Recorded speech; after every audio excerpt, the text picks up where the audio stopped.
For the Buffalo Bills, they'll get back to work tomorrow afternoon as they get ready to host the Tampa Bay Bucks. If you did miss anything from yesterday, including head coach Sean McDermott speak with the media, we do have pieces up at our website, WGR550.com, and you can listen back to some of that audio over on the Odyssey app. Minor roster moves today for the Raiders. Linebacker Jermaine Davis signs to the active roster, while offensive lineman Jackson Powers-Johnson is heading to IR. For the Sabres, they are back in action tomorrow at Utah. Today, though, head coach Lindy Ruff did join Jeremy and Joe this morning. If you missed that, it is over on our website, WGR550.com, or on the Odyssey app. But for the NHL tonight, it is a packed night, 9 games, and some of the notables. Over on TNT and HBO at 7, we have the Bruins hosting the Maple Leafs, and then taking over for them at 9:30, Colorado hosting Anaheim, and 2 games at 10 are going to wrap up your evening. Jets at Vancouver, and Seattle hosts Columbus. While in college hoops, UB men, they are in Chicago to take on DePaul. Tip-off at 8, and you can listen to that game over on our sister station, The Bet 1520. And join WGR and Bud Light for a Buffalo Football Friday happy hour. Schopp and Bulldog are going to be broadcasting live this Friday, the 14th, from 3 p.m. to 7 p.m. at Leo's Pizzeria, 2220 Southwestern Boulevard. You will have a chance to enter and win a Josh Allen jersey. No purchase necessary. Enjoy other live broadcasts coming up at Mitchell's Tavern and the Draft Room. Bud Light, easy to drink, easy to enjoy. Enjoy responsibly, 21 plus. That's your Paddock Chevrolet Sports Update. Paddock Chevrolet, celebrating 90 years of being your hometown dealership. I'm Zach Jones for WGR Sports Radio 550.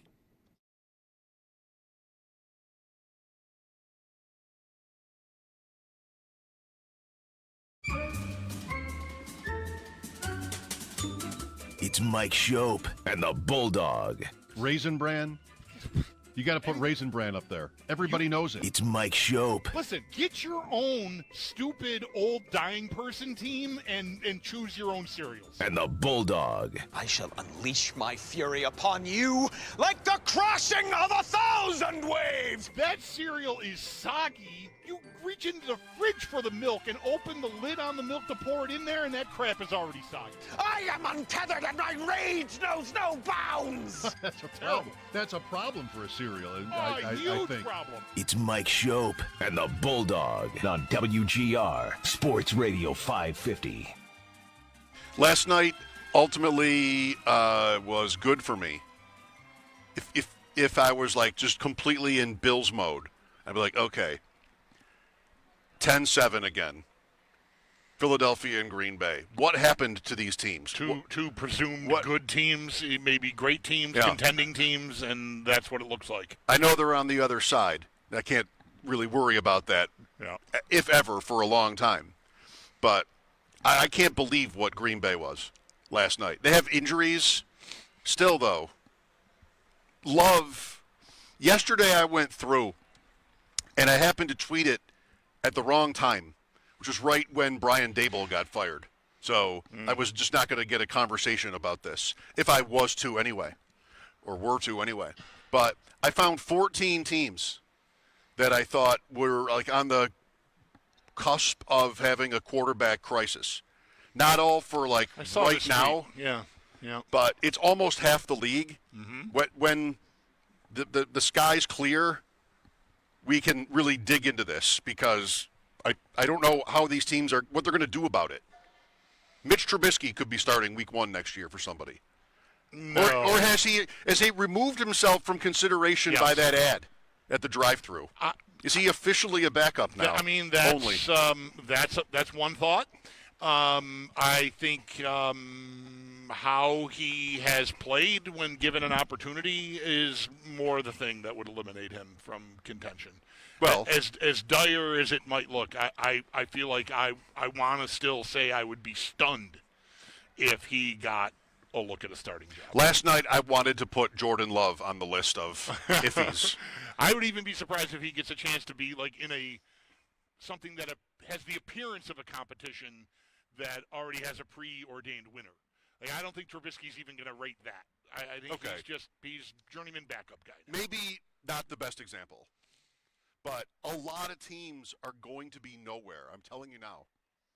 And Green Bay, teams like Green Bay, and worse than Green Bay even, will have to settle for the guy they already have. Maybe this is the Dolphins. Maybe. Maybe this is the Jaguars. teams that would love to be somewhere else, I think, at the position, but might not have an escape. Half the league. Yeah. Well, I still think that Tua, I think that's going to get that whole scene is going to be cleaned out, and I think they will eat whatever they have to eat to sweep. Nice win Sunday. Congrats is good job, Mike McDaniel, driving around trolling Bills fans. Have your fun. I still think everybody there, including the quarterback, maybe most importantly, the head coach and the quarterback are the two main guys left. The GM already got canned, so I think that's going. So who starts? What do they do? Kirk Cousins. I think Kirk Cousins maybe starts. Kirk Cousins. All right, that's who I should have said instead of Trubisky. Yes. Somebody like Kirk Cousins. Right. I don't think he's severely damaged what the opinion of him is. It's not good. It's never, but it's like he's a certain level of, okay, let me throw myself on this. We'll get by. That's what I think he represents. So I think that there's a chance he fills one of those holes, I think. Mm-hmm. Winston. No. Do you think it's crazy, the idea that it's almost half the league? I mean, I'm taking some liberties. I think you probably are. I mean, I would need to do to do this during a segment might be hard for me. I'll give you an idea of the temperature that I took with this. Do you think Daniel Jones is one of those? The entire AFC South. Okay. Well, I think that's insane because they just traded away 2 number 1 picks. They're going to ride and die with Daniel Jones.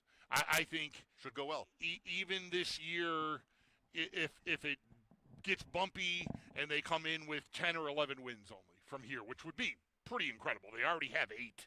They do. Right? So they've got 7 games left. But if they only win 2 or 3 more, I think they'll still, in part because of the commitment they made to him by trading away those picks, I don't think they'll pivot. I don't think they'll pivot to another veteran and hope that the coach can sort of, reclimate him. So get the Colts out of here. I can just go through, rather than try to find the teams that you selected, I could run through pretty quickly teams that I don't think will have a question at all. I have to rephrase this. Because Houston is not moving on from C.J. Stroud. No, but they're not good. That's Indianapolis, too. Yeah. That's Jacksonville, too. Jacksonville's in a playoff spot. The Chiefs are not. So you do need to rephrase it. Because that's not a crisis. It's not a crisis. Unless you want to win a championship. Well, yeah, unless if that's how you are. Your fans might feel like you've settled for someone who they're convinced won't be able to get me there. And so what am I doing? I'm killing time. I don't know that but I'm all right. I'm in the hunt. I'm maybe I'm even tied for the top spot in the conference like the Colts are right now. Like they'll get by. So crisis is, oh my God, I need a guy, because we're buying the guy we have out. Right? That's Miami to me. They will have to be starting over if they do that. I mean, I don't know. Is there a scenario in the window where they win a few games here like they did on Sunday against the Bills? Thanks. And McDaniel stays and they roll that back with him and Tua again? I mean, it's not nothing that team played as hard as they played. I don't know if they were playing hard for the coach or playing hard because they were happy Jalen Waddle didn't get traded, or who knows. But for now, it's a good sign that they showed up like that. Or that's their default mode anyway. Yeah, you get ahead. Yeah. And it starts to, hey, we're actually having fun here. Yeah. And winning and beating a team that we hate and always lose that to. Always smashes us and brings 50,000 of their fans here. I can get up for that. Yeah. Well, I just think teams like that, and we can run through this with the power rankings, are good luck. Yeah. And that was Bills teams in the drought, where they would have good days. Yep. And we would have conversations about, you guys, maybe, what do you think? Is this maybe going to work out? And, That's ridiculous. It was ridiculous. Yeah. To think that on the highest level. I'm thinking of a rant about Fitz and comparing it to being at the bar at 4:00 that I had many. It was an open for years. I don't know where it's buried in the archives, but like that was one such moment. I think we should keep doing this. This is good. Look, he threw for 300 yards against Kansas City one time. What? What are we doing? That's the point. Right. That is the point. That to me would be, if crisis is too strong, something akin where you're just killing time. And why would you ever want to do that? If I go to the bottom and draft the next generational prospect, then I would want to do that. But it doesn't sound like there is that. This year, yeah. You never know. It's going to be a year where teams reach on quarterbacks because they have no other choice. Right. We're probably at a point, kind of like last year, where, like, who's the best quarterback? He's probably going to be the 101, and then we'll be debating until he gets benched whether he's any good. Think about 2024, that draft. 6 quarterbacks went top 12. I don't want to say yes with great affirmation. Williams might be fine, but that's not a sure thing. I mean, I think it's leaning the right way. Agree. Daniels was the offensive rookie of the year. He's been hurt 4 times this year. He's probably still okay. Yeah. May is a home run. Yep. Penix, McCarthy, Nix. How good do you feel about any of it when you get there? And everybody said those were reaches. But then McCarthy's off the hook as a rookie because he gets hurt. Penix waits for Cousins to flop, and then he plays a little bit, and I guess it's okay, but you don't know. And then Nix has a playable year on a team that wins games in the playoffs. And they're having a great year this year. And he looks bad. He might be the one that would be the most divisive conversation within the structure that we're talking about, because the results are good to great. I mean, they're 8-2 again. They made the playoffs last year with him as a rookie. So, but the offense is kind of, you talked about Flutie, I think 2 weeks ago. Yeah. And, there's still people here that'll tell you Flutie should have played whatever, played that playoff game. So yeah, I think Nix is an interesting one within that. Penix looks, watching him on Sunday morning. Yikes! Yeah, I feel badly having sort of pushed that idea, because it wasn't a lot of games last year. No, 3 or 4. 4, I think, max. Yeah. So that doesn't seem to be going great. I mean, they're young. Well, Nix is not young. I mean, I'm younger than Nix. Penix is not young either. Penix played. Okay. He's not quite Bo Nix or Tyler Schopp. I think he's on the older end. He played maybe 5 or 6 years of college football, I think. Oh yeah. So Tyler Shuck. I just can't believe it's Shuck, but that's what we're doing. Tyler Shuck. Do whatever you want. Played behind Justin Herbert at Oregon. Right. That's incredible. That is incredible. We are at the Convention Center. Tonight is this year's Greater Buffalo Sports Hall of Fame induction ceremony and dinner. And it's been a few years, maybe like 7, since I've been here for this. It feels like it's every year, but it has actually not been every year.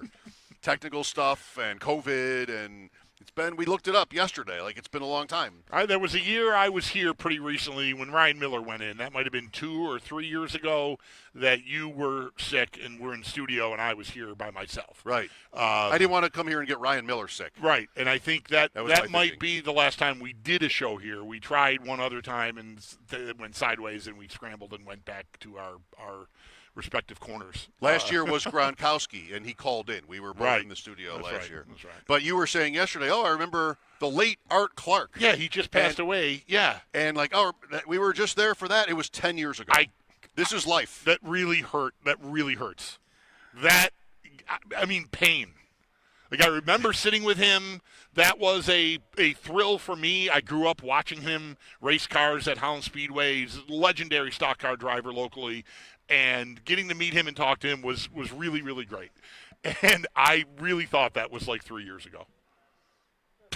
It was 10. I can't believe that was 2015. 2015. When you told me that, like, it broke my brain. Yeah. Doesn't take much, I guess. It's been a while here. Yeah, it has. All right. Shall we? The reverse AFC power rankings. People are waiting. Powered by Empire Electric, your residential neighborhood electrician. Visit EmpireElectricians.com. Out of office. Have we ever performed I don't know.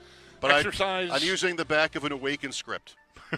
And then we'll transfer this when we get back in. I don't feel like we've ever done this out of studio. I don't think it should really matter, except for this, record keeping. I would have brought the official form today, but I know the morning guys use it.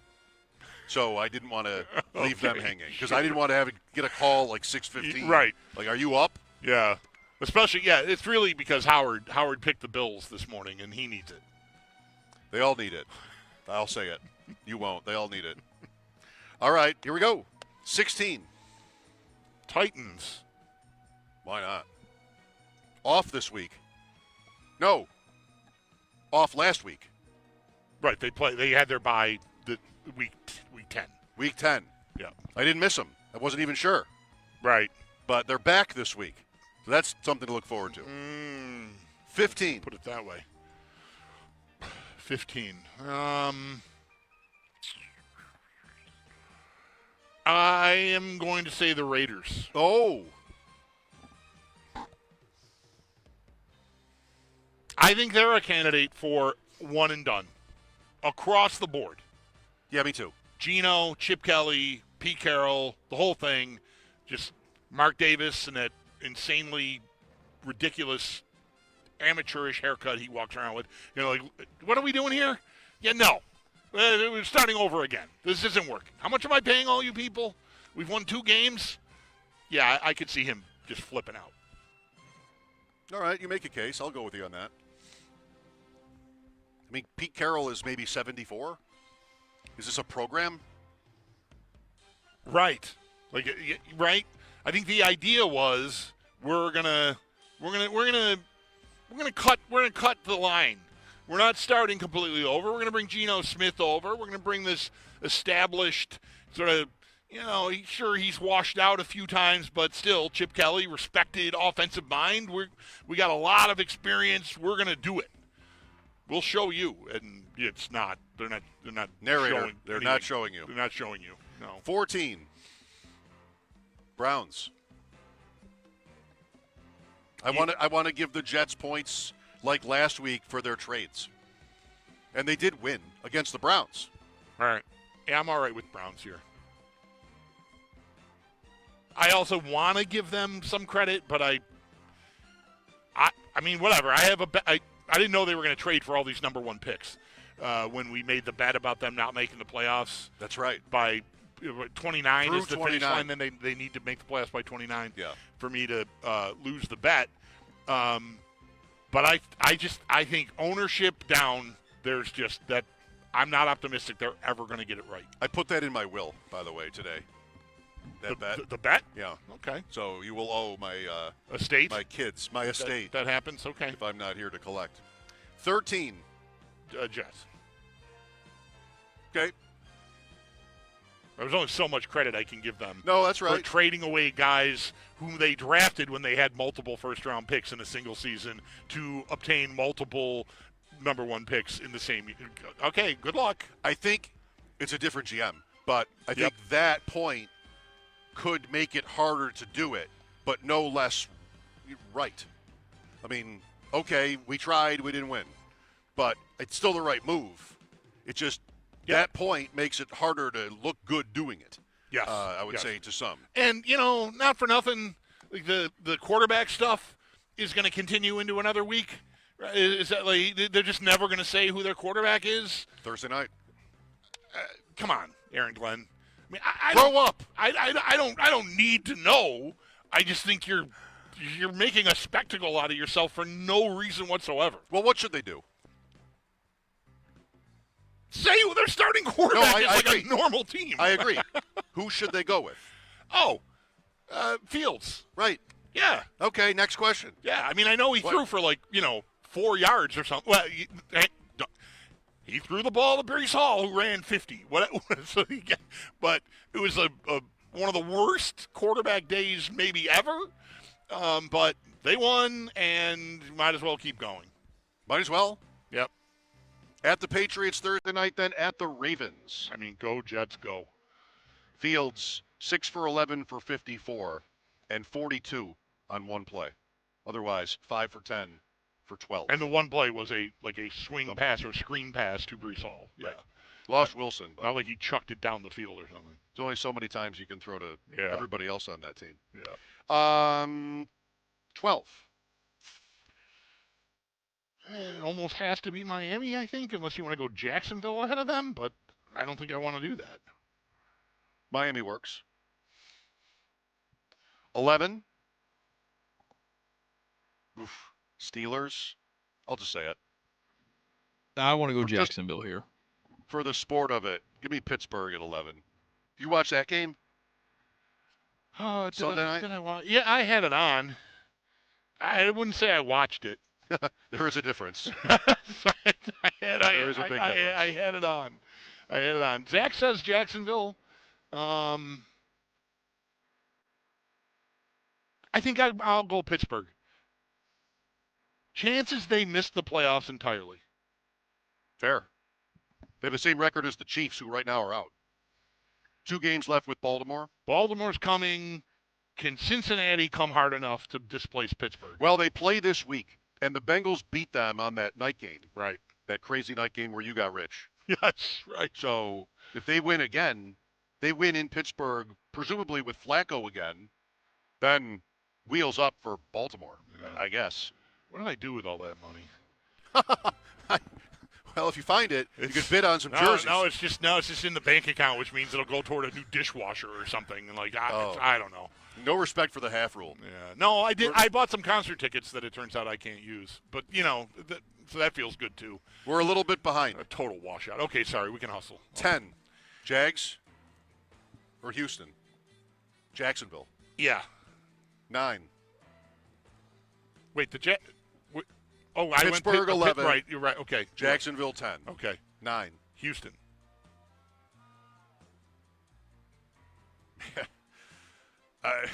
Okay.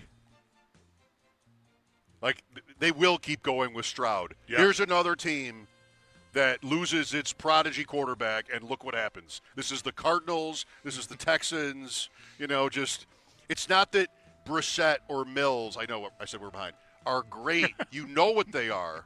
And you watch them play as backups, and their team is better. It's a little rich to say that about Houston. It was only the fourth quarter. Right. But, Yeah, they were mostly getting woodshedded that the whole day, and then I could not believe they came back and won that game. if you don't see your team with its number one quarterback out, suffer for it, that should not be your quarterback. But what do? 8. I'm talking about this all day, every day. It's going to be a very weird offseason. I think I got to say Cincinnati here. 8. Yeah. Okay, fine. Yep. 7. Awful defense. 7. And it's a long way to get Burrow back still, too. I mean, he's back practicing, but winning one of these next 3 even before he comes back, if it takes that long, I don't think is an easy lift for them. Because of who they play? Yeah, and just, the Flacco shine will only last so long. Like that it should not go, if it's gone 3 games, it should not go 3 more. Bengals next 5. At Pittsburgh, New England, at Baltimore, at Buffalo, Baltimore. There you go. Gauntlet. It is because of who they play. Gauntlet. Good luck to them. 7. Chargers. Who are some other teams? Chargers, sure. 6. Denver. Yes. All right.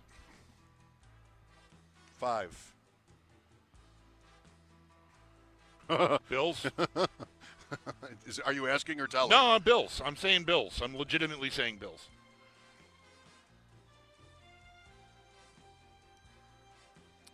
Chiefs, Colts, Ravens, Patriots, Bills. Is it time? Is it time? Is it time? Sunday was rancid. Okay. One day. I'm in. I mean, I'm in. What a rise from grace. From 1 to 5 in a week. What a rise from grace. 4.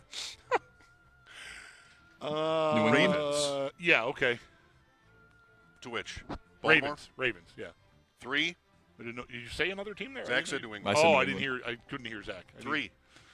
Oh Man. Patriots. yeah. 2. Colts. Chiefs. I've been advocating trying for to the Chiefs quietly be put the number Colts at 1, and now I hate Daniel Jones again. Colts here. Chiefs at 1. Not even in a playoff spot. Right. Well, these are not the standings. That's as you will always say. absolutely correct. Reverse AFC Power Rankings on WGR, powered by Empire Electric, your residential neighborhood electrician. Visit EmpireElectricians.com. How do we do? Bills at 5, Patriots at 3, Chiefs at 1. Obviously, you guys don't watch football. The Bills and Chiefs just played 9 days ago. I try to make a habit of not watching football. Bills day. Yeah, that's fine. You do. Yeah. Well, you've been accused of it. Now you're owning it. Yep. We'll talk to Ross Tucker at 4. Again, we're at the Convention Center for tonight's Greater Buffalo Sports Hall of Fame dinner. Mike Schopp and the Bulldog here, WGR.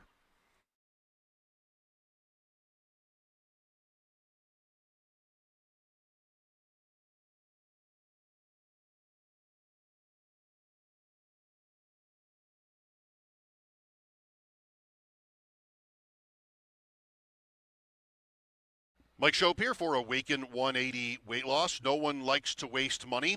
If you've got an HSA or FSA, you might be about to do that, though. Those pre-tax dollars could vanish at the end of the year. How about instead use them on something that pays you dividends every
the best we can. Some games you're just going to have that where they're taking somebody away, and that's how it goes. That's happened, how the coverage goes. That's how the play call goes, so on.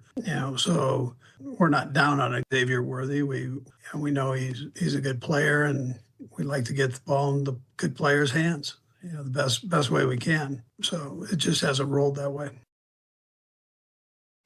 Andy Reid.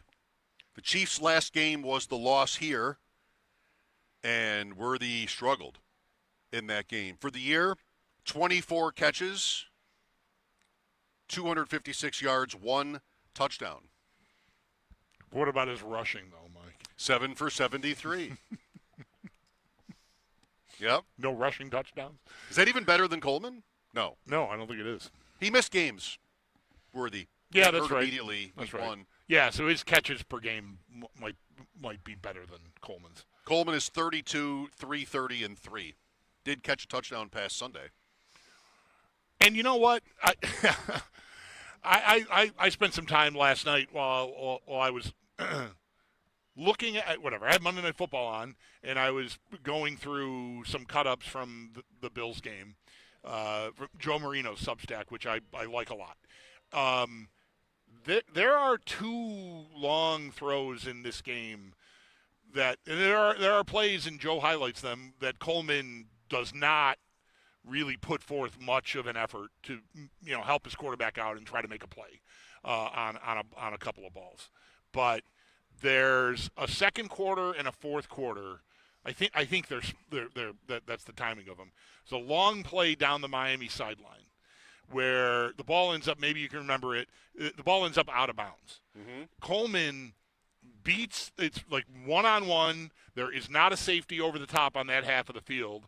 And Coleman beats the guy off the line and is actually gaining distance on him as he makes his way down the field, like around just outside the hash marks, I guess I'd say. And the whole middle, like inside, is clear. And Allen throws that ball.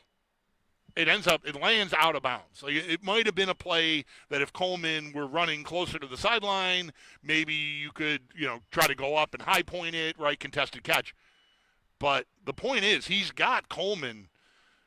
It's a really bad throw. And, Coleman has taken a lot of heat. And I would just say, like, that play was a big miss from Allen. He had a lot of room to work in the middle of the field. If he just wanted to lay that out there and let Coleman sort of run to it, he could have done that. And instead, he missed. And then in the fourth quarter, going the same direction but opposite sideline. So the Bills sideline, the ball that the defender gets a hand on, and then Coleman just barely misses corralling that. There was nobody behind Coleman on that play either. He just lays that out there. So for all the heat Coleman is getting, I'm ready to bench him. Those are 2 huge plays that I think the quarterback missed on pretty badly. Yeah, it sounds like maybe a chemistry problem. Maybe. Which both guys could be culpable when that happens. We had this with Kincaid last year. How come Kincaid has the lowest percentage of catchable passes? These are 2 guys Allen wanted. He got them. Kincaid and Coleman, and in different ways, we're in both cases left wanting. Do you think it's been this way? I'll say it once in a while, kind of looking for some pushback maybe, but there never is any. How for years now it's been, whatever goes wrong with the Bills' offense will not be blamed on Josh Allen. Right. Like whatever it is, we will, not necessarily you and I, but most fans, I think, maybe most of everybody, would immediately discount the possibility that Allen is to blame for anything. And, coaching, scheme, receivers aren't good, separation, you name it. It's got to be something else. That's the rule. Let me just say this real quick. That's part of the reason I like making the point about the end of the playoff games. Because I think it's always something else. Because he's so good and so popular, that doesn't mean he's immune to making mistakes and being criticized for them. So I like to take the opportunity to do that when I think it's appropriate, and I think I have a leg to stand on. That's why I'm mentioning this right now about the passes that he missed to Coleman, because there's no other explanation for those plays Like Coleman can't win. He can't beat somebody. He can't get separation. He did on that one up the left sideline, the Miami sideline, and Allen missed him. And same thing on the one on the right. He didn't really beat anybody. It was more of a zone look, and there was just all kinds of room. And, again, bad throw. So, not to interrupt, I just want to clarify. I like taking the chance to point out mistakes that are made there because I think mostly we, the collective just wants to look the other way because he's so good, and, that's it. I just wonder, by bringing it up, if anybody thinks that's changing, that whether it's right to, I guess if you think it is, then, you might think it's right to, but not necessarily. That we had a couple of conversations earlier in the season about he doesn't look as fast or as willing to run, different things, physically. You and I both bristle at any. He looks sad. At any. Well, sad, or he looks married. Right, sure. Right? So, because now you're asking for somebody that doesn't know that answer to pretend that they do. Right. And no thanks. I don't know what's going on in his head really at all. I never have. But you hear that a little bit now. You hear just sort of people are wondering why it isn't going better. And there would be some faction of the fan base that would tell you that they think it is him. I think that I don't want to lend much credence to that, so I don't think it's really changing. But the fact that exists at all is, I guess, some sign that it is. But I think largely it's everybody else's problem. And I agree with that. I'm pointing out these misses on Sunday. It's two throws. Those are long throws. They're not high percentage completions for any quarterback. So it's not that's why they lost. But if he's on point there, it's a very different game. I mean, that's undeniable. It a little bit is why they lost. Yeah, then maybe. So I don't know. I don't want to cut it too fine and try to have it both ways here. I would still say largely it's the coordinator, the play calling, the design, scheme some people open, the receivers can't get open, all that. Then when you get confronted, if you feel that way, and I largely do feel that way, that's why I'm even pointing out this for me was eye-opening watching these plays. I'm he was open. those are misses. That's what those are. You're spotting separation. You are seeing actual separation. I saw the separation. thing that does not exist. At least on one of the two. I mean, he was open on the other one. He didn't really create anything. The first one in the second quarter, he definitely he beat his guy. The white whale. Right. Open Bills receiver. Right. And guess what? But then there are other plays here. I mean, I found some other stuff too, not through where I got these other two highlights from, where he just isn't even running hard he's just jogging. Coleman. Yeah. It's George Pickens-esque. Or Worthy. Sure, I guess. Hairston said that about Worthy. Right. I didn't need to try on some plays because I could tell he's just going through the motions. Yeah, that's right. Well, I tend to think we sound the show, maybe the station, usually sounds more panicky than I would like to think the Bills are. This is, I think, the rule. Usually the rule. But sometimes there are exceptions. I mean, there are times when I think I probably would be more guilty of under-rating whatever kind of, stress level is going on there or what kind of tension there might be. I just, without being able to sit in the meetings, I want to think McDermott will have the right touch coming out of that game. They have not lost very many games like that in a long time. And maybe the right takeaway is, okay, this is proof that there are big problems. But I tend to think more so that that's the NFL. And you get a bad matchup, you get behind, and you get that against a team that has had a miserable season that can taste a good day and just can't. They devour it. The whole thing about they're pros, and that can happen. It does happen. It's not ever really that surprising when it does. So if that's the right takeaway, sort of a general, just move past it, then I think the Bills could be okay. But if instead it's more that they were exposed, like Sal yesterday is, everybody's going to play James Cook this way. I don't know why they weren't already, but everybody's going to want to just like take away James Cook and see where that leaves the Bills' offense. I mean, is it that easy? Can you just do that? Can Tampa just come in here and just do that and force Allen to throw 45 times and put up numbers if the Bills are going to win? I mean, I'm not ready to say that that's our new normal. Yeah. I'm not either. I do think it's the kind of game that the coaching staff, McDermott specifically, should not have any trouble getting everyone's attention. Going into the preparation for the Tampa game coming up this Sunday. But there are a couple of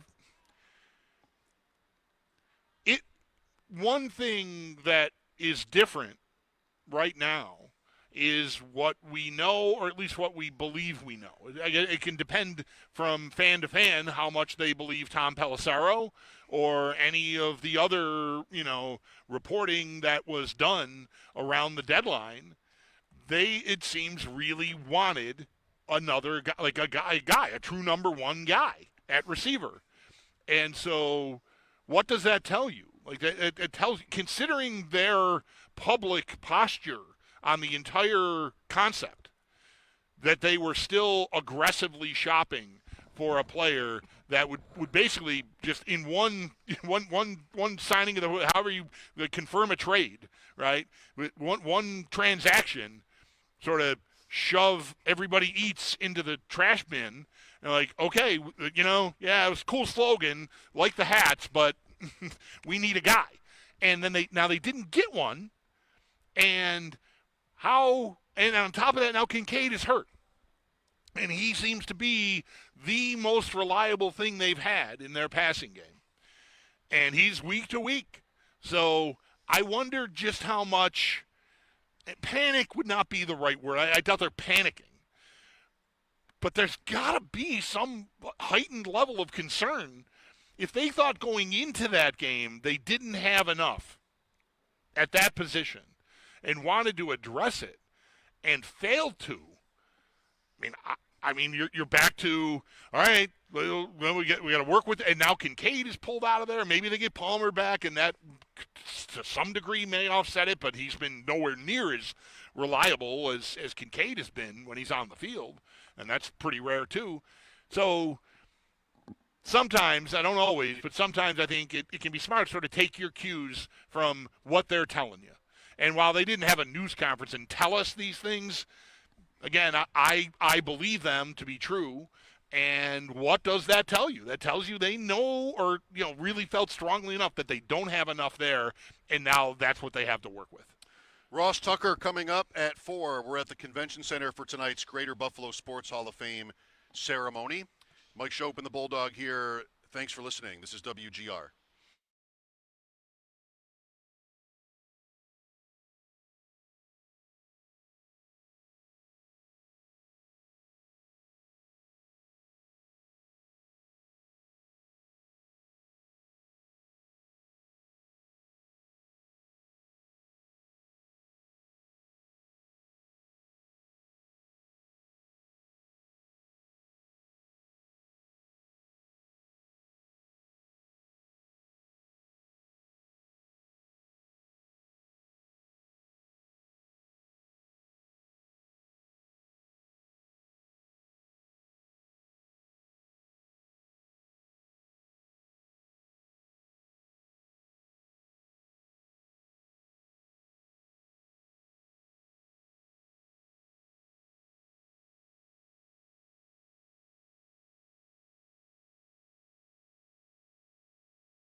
I had kind of a somewhat random thought last night watching the Eagles.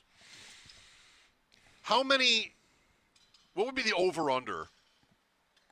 How many different franchises by the end of his career Nick Sirianni will have been the head coach of? Like, would he get – is he already good for like 3 more jobs, Sirianni?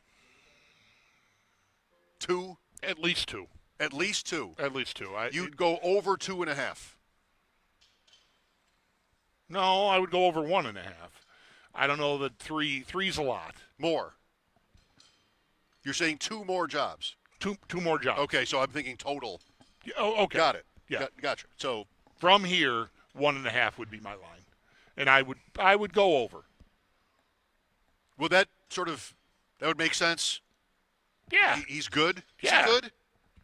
I mean, is he good? They've endured some weird times, and the only year was 2 years ago where they really sort of didn't get it patched back up and get the plane back up in the air, right? The year they beat the Bills in overtime, they spiraled, right? Really after that. They were already, they went down in flames that year.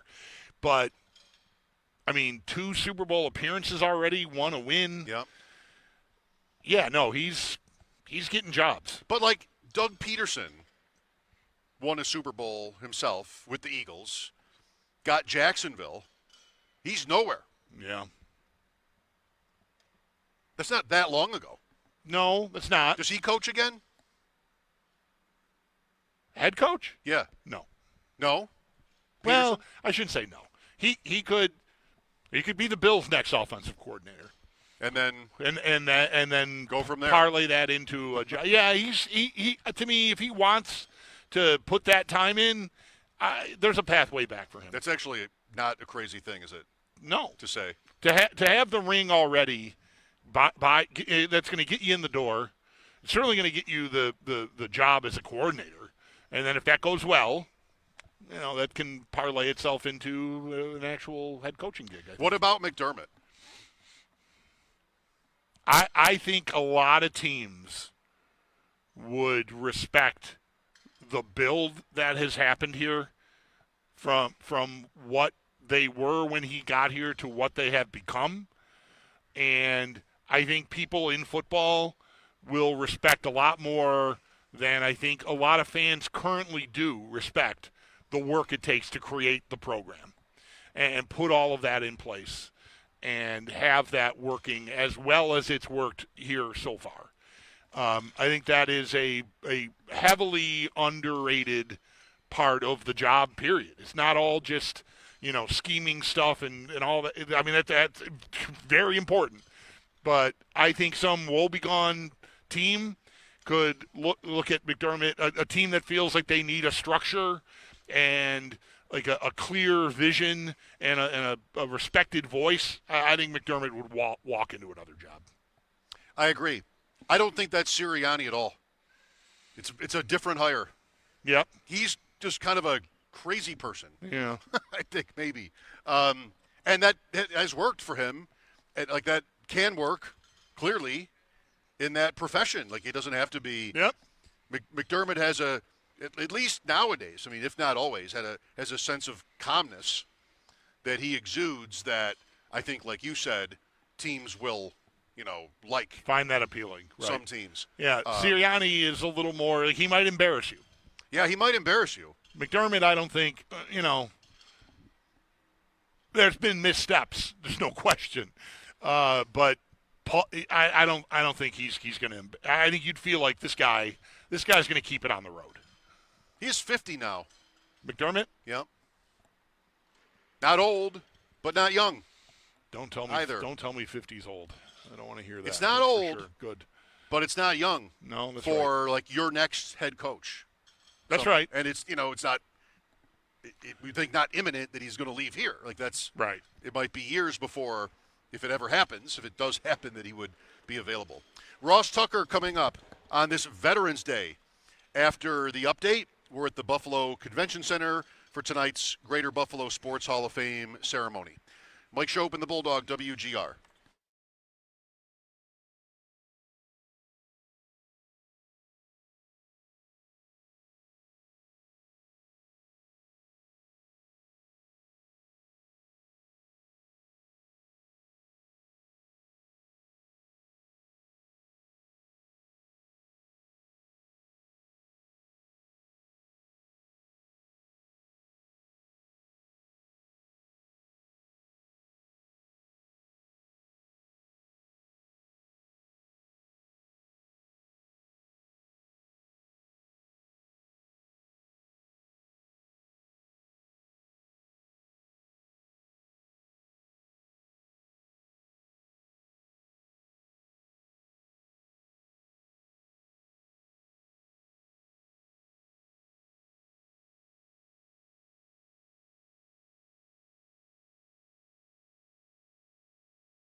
Off day today for the Buffalo Bills. They'll get back to work tomorrow as they get ready to host the Tampa Bay Bucks this Sunday at 1 p.m. If you missed anything from yesterday, including the reported signing of wide receiver McCole Hardman to the practice squad, we do have pieces up at our website, WGR550.com. Big news out of the NFL, and not great for the Jacksonville Jaguars. Their rookie corner and wide receiver Travis Hunter underwent season-ending knee surgery to repair an LCL. The expected recovery time is 6 months, but he is out for the season. To the Sabres, they are back in action tomorrow at Utah. Today, though, head coach Lindy Ruff did join Jeremy and Joe earlier this morning. If you missed any of that, you can listen back on our website, WGR550.com, or on the Odyssey app. But in the NHL, 9 games tonight. Some of the notables include over on TNT and HBO. At 7, we've got the Bruins hosting the Maple Leafs, and then following that game at 9:30, Colorado hosts Anaheim. Then 2 games at 10. Going to wrap up your night. Jets at Vancouver, and Seattle hosts Columbus. While in college hoops, UB men in Chicago, they take on DePaul with tip-off at 8, and you can listen to that game over on our sister station, The Bet 1520. And join WGR and Bud Light for a Buffalo Football Friday happy hour. Schopp Bulldog going to be broadcasting live this Friday, the 14th, from 3 p.m. to 7 p.m. at Leo's Pizzeria, 2220 Southwestern Boulevard.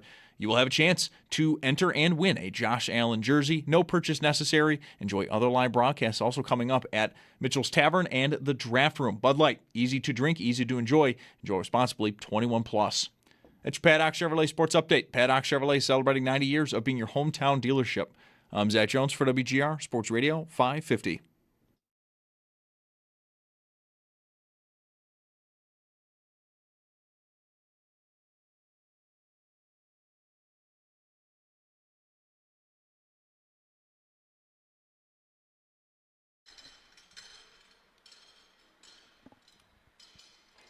Speaking for myself, not hard at all to imagine someday Ross at this.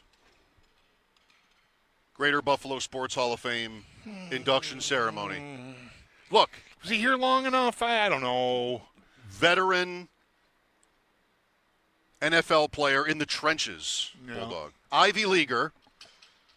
And now, a staple? Absolute, a statement. Longtime WGR guest. Yeah, all right. Plus, in addition to his other duties, Westwood One, the Ross Tucker podcast, Even Money Football. The guy has an empire. You've seen, there's a lot of people in this.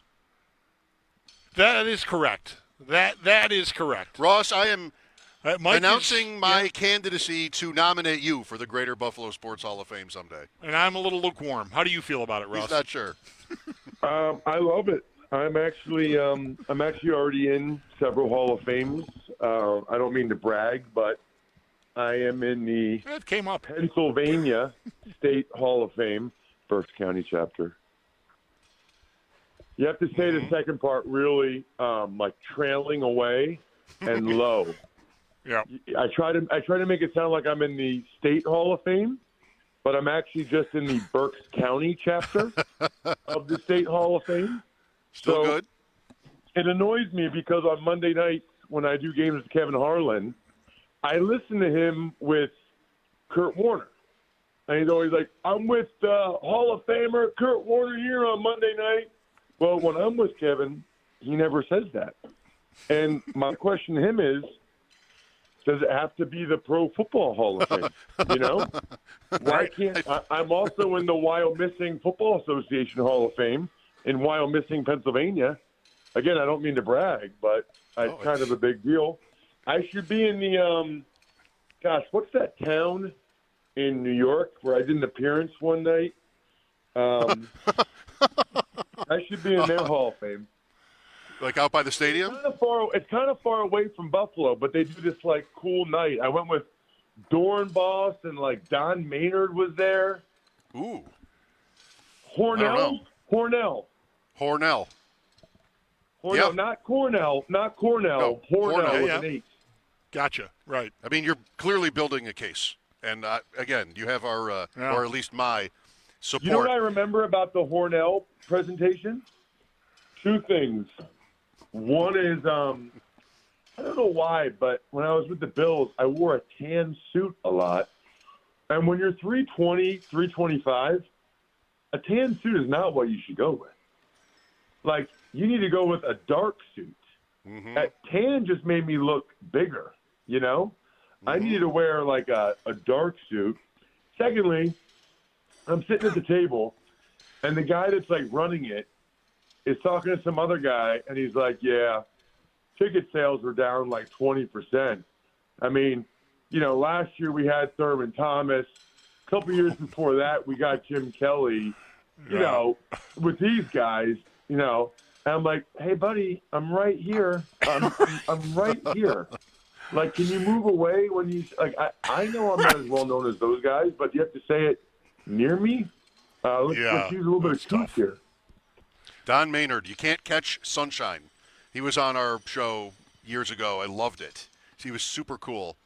Well, you can't wear a yellow jacket either. To that Hall of Fame confusion point, you can't just roll into Lambeau in a yellow jacket, right? Like that would be bad form. Yeah. That would actually be interesting.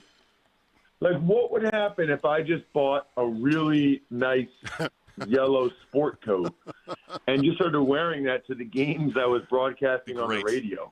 I would love it. That'd be great. With us is, as we did not the best job introducing Ross, Odyssey NFL insider Ross Tucker. Insider calls are brought to you by Nationwide. For your insurance and financial needs, Nationwide is on your side. So, Ross, Sunday has some of us shook, maybe more than others. Certainly not everyone is across the board in the same headspace, but I thought the Bills could go into Miami and sort of have half of their A game and still win them, still beat them handily. Win them? What the hell happened there? I'm not going to any Halls of Fame the way I'm going. No, Hornell is not online too. No, they're not calling for me. And Ross, I mean, it's the NFL. It happens, but holy cow. Did you see that coming at all?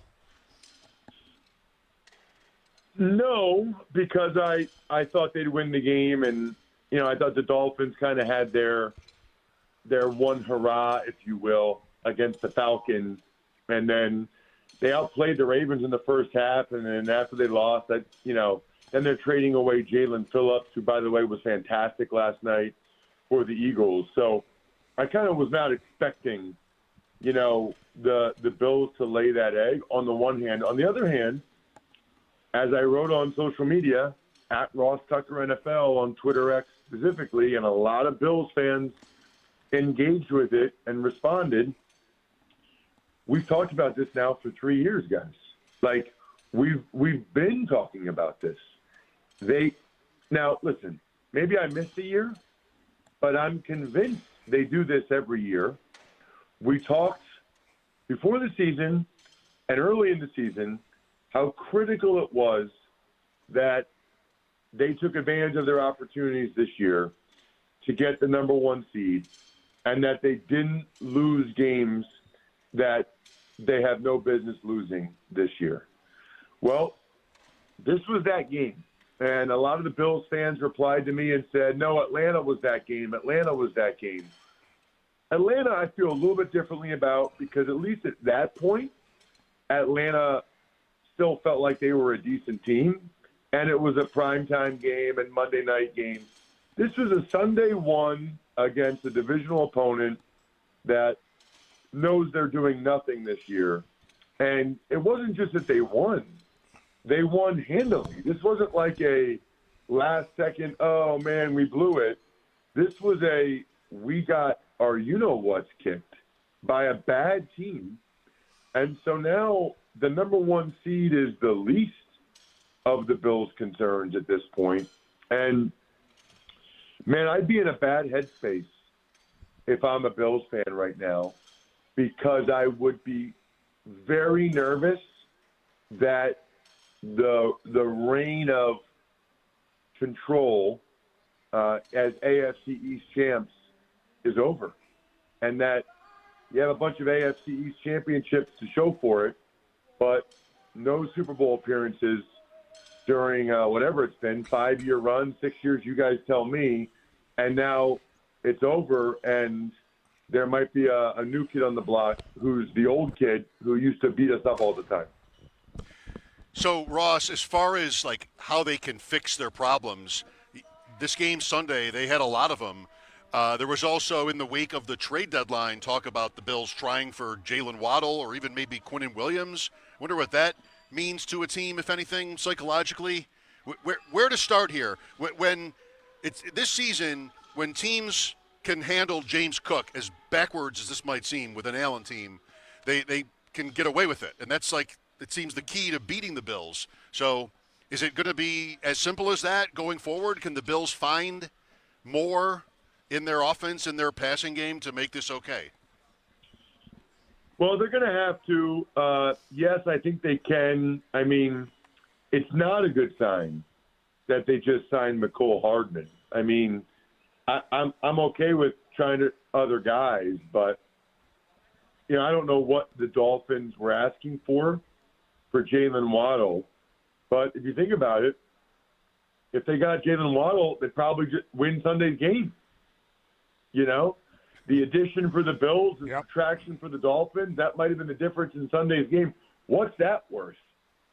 I'm not sure the Eagles win last night's game against the Packers without Jalen Phillips. Now, they gave up a third-round pick for him. I would love to ask GMs and analytics people and math people what a quality win is worth in terms of a draft choice compensation. I think most people would say, hey, if this is going to be the difference between beating the Packers on Monday Night Football or not, yeah, I'd give a seventh-round pick. We're trying to win the Super Bowl this year, and that's a huge win.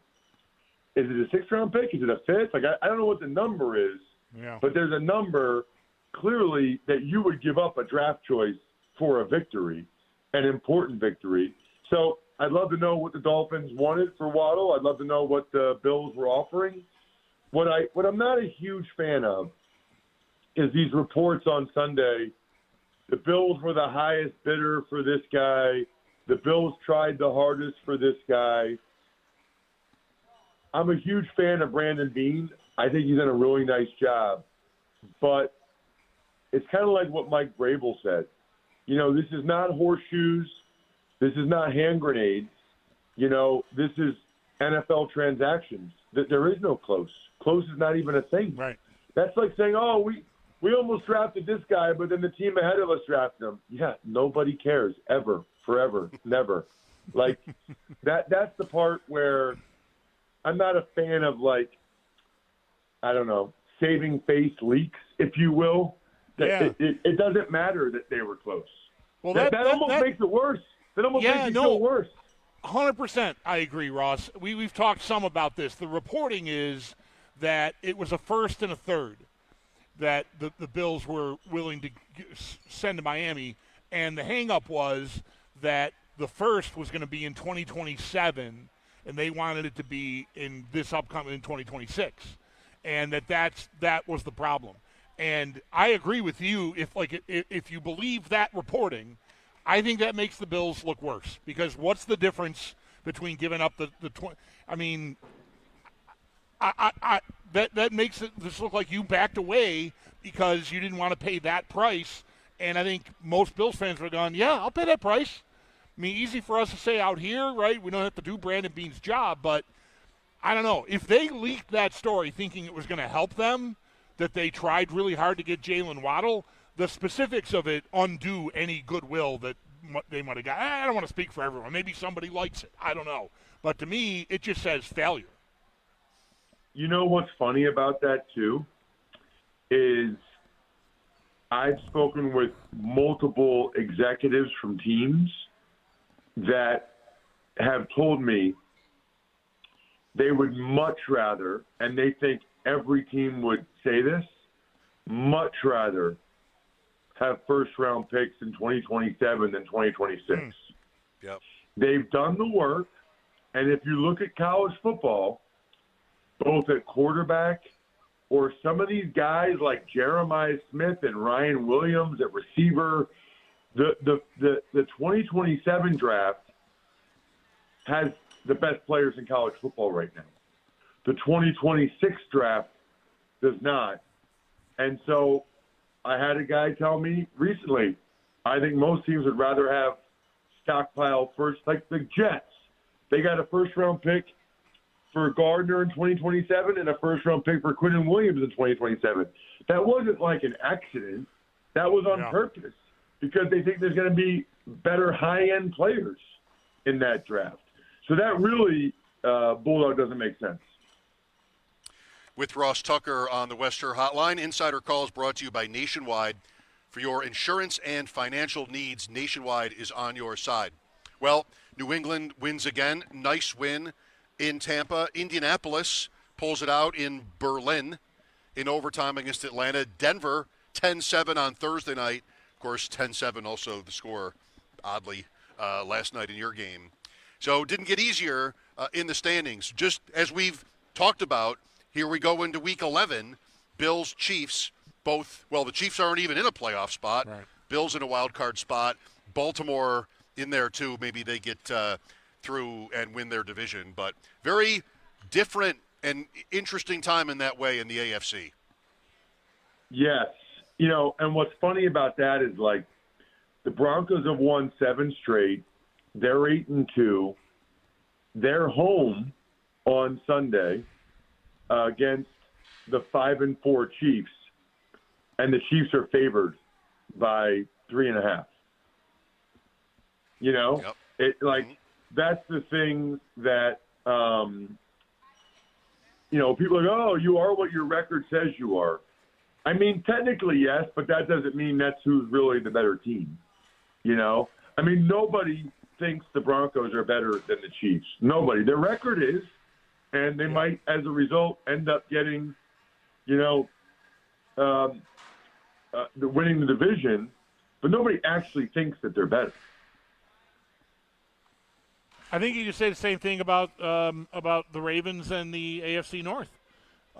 Like Pittsburgh is still leading that division, but I right now I would bet on the Steelers missing the playoffs. I would agree with that. That's the thing too. Who was I talking? Oh, I was on in Houston this morning on the Odyssey station, and they're happy that, you know, they won the game against the Jags. They came back. I said, have you guys seen who you're up against in the AFC wildcard race right now? You ever heard of the Chiefs or the Bills or the Chargers or maybe the Steelers or Ravens? I mean, it is fierce for those wildcard spots in the AFC. And I have my doubts about teams like the Jags and the Texans, but it's very possible the 3 wildcard spots are Bills, Chiefs, Chargers. Yep. I theoretically it could be Bills, Chiefs, Ravens. I mean, that is fascinating. Which, a couple things. One is makes those playoff games awesome, and secondly, you know, there were a lot of people that didn't like the idea of having a 7th playoff team in each conference when the NFL did it. We really need it. I mean, it doesn't seem like many of these years that people say, oh, there's going to be 8, 9 teams in. That hasn't been the case at all. Yeah, this year could be that year, especially for that. Before you go, Ross, last night, I can't figure out what has happened to Green Bay. Maybe I was just too high on them. But losing to Carolina and then this game, I mean, I don't want to say anything bad about Philadelphia here necessarily, but Green Bay had tons of chances. Seemed to be able to get the ball across the 50 easily enough. But, man, am I too harsh thinking really negatively about Jordan Love in this game? They have injuries. Philadelphia's good. But, man, I wanted a lot better from the Packers. Well, Love has been inconsistent this year. So, and we know that. I would say actually both quarterbacks had off nights last night. I also think, you know, I was there. I called the game with Kevin Harlan last night. So when you look at a game like that, I don't know, guys. I thought it was maybe 2/3 to 3/4, I would say, good defense, and 1/3 to 1/4 bad offense. It was more good defense with 2 really talented, young, fast defenses. I mean, they are that good. You know, you think about Micah Parsons and Rashawn Gary and those linebackers, Cooper and Quay Walker, and then the Eagles, those defenses are really good. The quarterbacks were a little bit off. and the offenses were having some mental errors, some penalties, some mistakes, and that's how you end up getting 10-7 like they got. That's what happens. The other thing I would say, though, for the Packers, in fairness, their best skill position player is Tucker Kraft. He's now out for the year with a torn ACL. I think their best receiver is Jaden Reed. He's been out for weeks with a fractured collarbone. During the game, they lost arguably their best offensive lineman, Elton Jenkins, at center. They lost Romeo Dobbs, their best remaining receiver. I mean, they're down a lot of guys, Mike, a lot of guys. Yep. That's and the Bills are experiencing that a little bit, but you take away a team's two best receivers, best tight ends, and they're going against really good defense. That's going to be tough.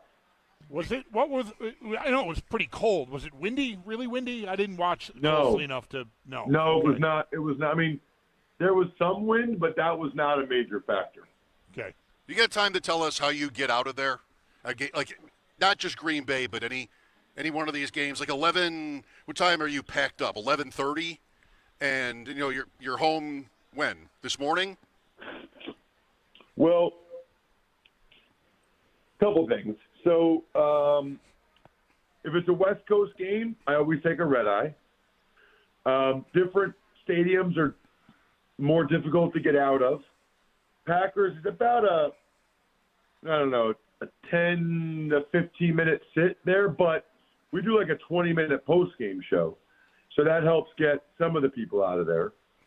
And then typically, if I can't take the red eye, I'm on the first flight the next day. Mm-hmm. Last night was a unique circumstance. I have a friend that had never been to Lambeau. It was his birthday. I invited him to come with me, and then I ended up going on his private plane to the game. Nice. That'll work. Yeah, that helped. Win-win. That's a win-win. I would have never known growing up where I grew up that was even a thing that people did. But there are people that do that, and I happen to be friends with some of them, which is nice. Very good. Well, no having to deal with the long lines then. So good for you. Thank you, Ross. That was, especially with everything that's going on. By the way, is that over now? All the canceled flights? You guys know I don't follow current events or politics at all. So now that the government shutdown is about to be over, right? Does that mean all the flights will be back to normal? I don't know either. Bulldogs shaking his head. I have no idea. No. All right, well, go ahead and – all right, this is where I need everybody else, okay? Yes. At Ross Tucker NFL on Twitter X. I don't feel like looking it up or Googling it. Just say, Ross, the shutdown will officially end Wednesday. All of your flights next weekend should be good, or whatever. Like whatever the answer is, hit me up on social media at Ross Tucker NFL. Hopefully they can cover for us. Thanks, Ross. Always. See you guys. All right. Talk to you next week. That is Odyssey NFL insider Ross Tucker. Insider calls are brought to you by Nationwide. For your insurance and financial needs, Nationwide is on your side. I'm not sure he doesn't sound like a guy who necessarily needs commercial. No, flights. at least not last night. Yeah, right. I wonder if he thinks I knew that. That's why I happened to ask him today about getting. I did not know any of that. I've been to Green Bay, and the idea of having to get home when I'm leaving the stadium at midnight or whatever that is. How do you even do it? Remember once with weather, we had to drive to Appleton, Wisconsin, and fly out of Appleton to Detroit. And I can't picture Ross doing any of that. Right. I feel like he's too big time for that kind of. And now we know he is. And that was correct. That's been confirmed. That has been confirmed. He's got a friend with a private plane. I do not have that. No, I at least not that I'm aware of. The closest I get now is knowing Ross. Right. Who knows somebody with a plane. Right. That's the closest I've ever been to a private plane. All right, Bills angst, 803-0550. We're at the Buffalo Convention Center today. The Greater Buffalo Sports Hall of Fame induction ceremony is tonight. Mike Schopp and the Bulldog here for your calls. This is WGR.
Off day today for the Buffalo Bills. They'll get back on the practice field tomorrow afternoon as they get ready to host the Tampa Bay Buccaneers. But they did announce some roster moves today. They've officially signed wide receiver Mecole Hardman to the practice squad, and in a corresponding move for that, they have released Christian Wilkerson from the practice squad, and then defensive end Landon Jackson was officially put on injured reserve. Some other notes in the NFL, Jaguars corner and wide receiver Travis Hunter did undergo season-ending knee surgery. It was an LCL repair, and then cornerback Asante Samuel Jr. is signing with the Steelers practice squad. 9 games in the NHL tonight. The Sabres won't be back in action again until tomorrow at Utah. Head coach Lindy Ruff did speak with Jeremy and Joe this morning. If you missed that, you can listen back on our website, WGR550.com, or on the Odyssey app. But for tonight, some of the notable matchups over on TNT and HBO at 7.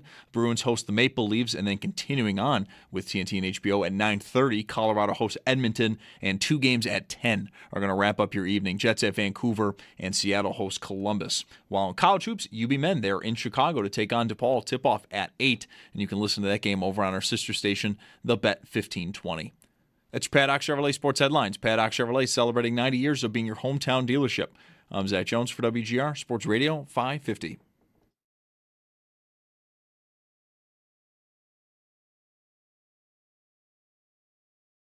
And that's not going to be the last touchdown Max Harrison gives up. It's not going to be the last catch he gives up. Playing corner in this league is a challenge. Really good receivers, but it was awesome to see him respond. Again, we talk about the resiliency all the time, and Max is going to be a good player.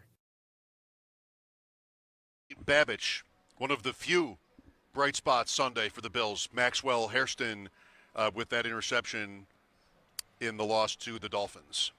From the Convention Center, tonight's the night for the annual Greater Buffalo Sports Hall of Fame dinner. Mike Schopp and the Bulldog here at 803-0550. Pretty smooth sailing the rest of the way for us, except for possibly a couple of guests toward the back end of the show when the inductees start to file in. It's only Tuesday, but Todd Bowles, have you worked up any hatred for the Bucs coach too early in the week? Or do you already have some? Do you already walk around with it? Maybe, I don't even know how you feel about Todd Bowles.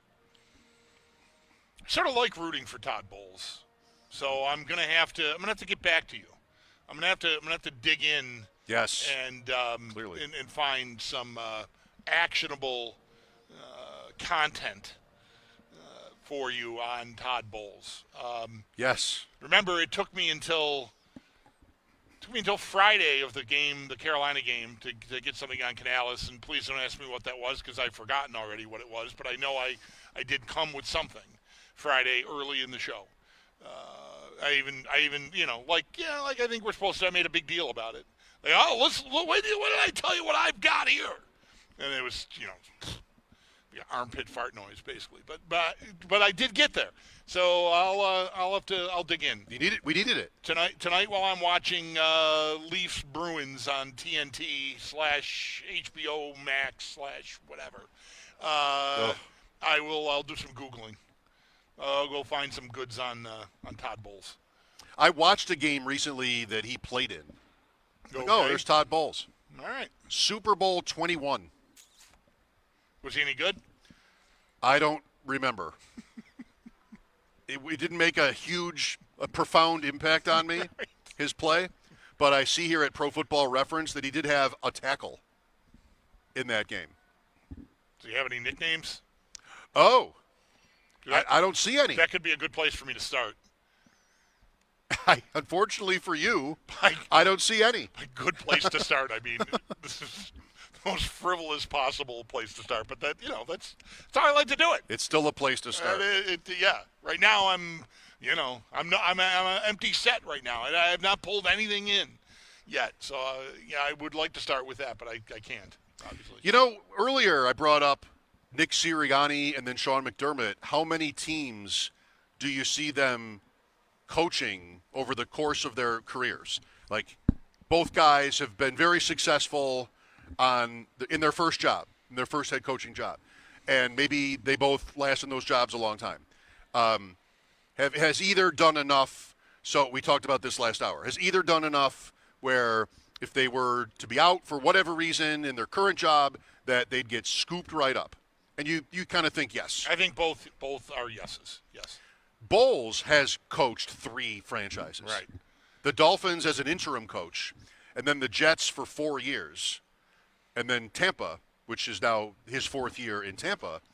And his win-loss record isn't great because of those the Jet years. The Jet years are tough. That's part of the reason why I led with, I sort of like thinking, I like to root for him, because I think anybody who goes through the machine that is the Jets, the fact that they even get another job is to their credit. And I just think that can scar a guy, a coach, and I appreciate the fact that he's managed to do all right for himself post Jets years. I just think that's the worst job in football. So he has a Super Bowl ring as a player, and then he would have one as the defensive coordinator of the Brady Bucks. Okay. That one with Arians. He replaces Arians. You know what's interesting is I'm thinking about this? He replaced Rex in New York. New York, right. And he replaced Bruce Arians. And this is if I'm not stereotyping wrongly, it's a classic example of how teams hire their next coach. Because you've just got 2 big mouths. Right. And Todd Bowles is like exactly the opposite of that, right? I mean, I know I've heard him talk. But it's very low key. Yeah. You don't hear him talk on the late night circuit. He's maybe not destined to go into broadcasting. When maybe he is. I don't know. Maybe he'd be good. No, this is a guy, like, I don't know, maybe, well, I'll see him on the field, either at halftime or after halftime, right, because they take turns. And so I don't know what he's like in that situation. Most guys are just get me through it. I just have a feeling he's like, is there a 5-word sentence I can use here? Like that would be bull. Whatever you're going to ask me, I'm going to the lowest minimum amount of talking I can possibly do is how I feel like he would be in that situation. I don't know if that's misjudgment on my part, but I just feel like he's a very low-key, serious dude. Which my grandmother used to say, the less you say, the more people think you know. Mm-hmm. And look how I've come to embody that. Right, yes. I'm never talking. Right. The less you say, the more people think you know. and so Bowles, like to your point, maybe you get the impression, I can believe this guy. I trust him. He doesn't say a lot, but when he talks, I'm listening. I trust him. Yet his reputation for talking about injuries is not great in this way. It's not great. Like with Godwin, they I think ruled Godwin out for this game already, but and Irving too. I think they're on the same. Bucky, yeah. It's a little bit more toward the Pete Carroll end of the spectrum. It seems where everybody's like they're almost back. Oh, okay. Like they could have put Bucky Irving got hurt 5 games ago. They didn't put him on IR because this isn't what he said. This isn't like a quote, but what they did didn't work. But yeah, he's week to week, but not 4 weeks. Yeah, right. Basically, and it's been more than that now. Right. Yeah. Are they good? How good is Tampa Bay? How tough a test is this game? I think they're down guys, right? I mean, they're really making it work with Ibuka, and so no Evans, no Godwin. But I feel like that's a passing game that I'm even with just the one of the big 3 threats that they had coming into the year. I'm worried about their passing game. I'm worried about defending them. I think Baker is going to he's going to put it in there, and I don't think the Bills have been that buttoned up. They didn't have a terrible week in Miami, and again, it was 16-0 into the fourth quarter, and then it was a couple of long runs that really did them in that made it end up a blowout. Yep. So they hit the one long one, but it wasn't like, there was just guys just running open. Like Tua didn't have a day on them. I feel like Baker Mayfield could have a day on them. I think this is an opponent that I mean, I don't have a lot of familiarity with him. I bet a lot of Bills fans don't. I mean, we watch the league. We see them when they're in prime time, in red zone or whatever. But we're only a couple of weeks removed from Baker Mayfield being like an MVP candidate. Right. So they've had a couple of down weeks, and the injuries probably are eventually, like maybe for a little while you can get by before teams start figuring out, like, what you're doing to make it work without Evans and Godwin and without Bucky Irving, and maybe they can just take Ibuka away a little more easily now that we're a few weeks into it. But I have a lot of respect for this Tampa team. They have kind of stopped scoring. They were at a pretty high pace through week 6. It was the Monday night game in Detroit that took the shine off Mayfield for the MVP, in the MVP conversation. They lost that game 24-9. Then a low-scoring win in New Orleans when the Saints really didn't threaten at all, but 212 total yards for the Bucs in the game against the Saints. And then bigger numbers last week, but they got lit up defensively by the Patriots. So it has slowed down there. At the Bills, then at the Rams for Tampa in the next two. They got lit up by speed. Yeah, I mean, Henderson had those 2 long runs, and the young receivers, Kyle Williams. Yes.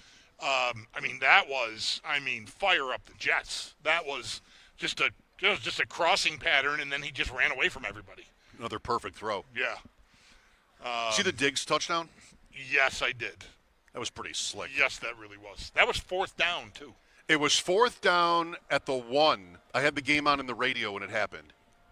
And I was almost shocked that they went for it. Because, again, that math, that 4th down, goal-to-go math, doesn't really matter when it's the end of the half. Because they're not going to, if you miss it, they're not starting at their 1. It's like 1 second left or something. Yep. It was like the last play of the half. And, man, it did not look like it was there, that pass to Diggs, but May hit it. Ibuka, you mentioned him, having a great rookie season. Tez Johnson, Bulldog, you're a big Tez Johnson guy. He's always have been. He's relevant in that offense. Going back to his Pop Warner days. With their injuries. Tez Johnson. I had him in my Pop Warner fantasy league. I think he's small. When he played Pop Warner? Yes. He's not that small. 5'10", 165. Is that small? That's not really small. It's not Tank Dell. It's smallish. It's not big. Right. He's not old, but he's not young. Right. He's not small, but it's not big. No. Tez Johnson, who is brothers with Bo Nix. This is the guy out of Oregon that Bo Nix's parents maybe adopted. Oh, okay. I did not know that connection. I think it's that story. We'll take a break from the convention center. Give us a call if you like. Talk about the Bills. Do your friends sound like they are too harsh, too worried, too panicky, or the opposite, as opposed to how you feel? 803-0550. We'll be back after this break here on WGR.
him?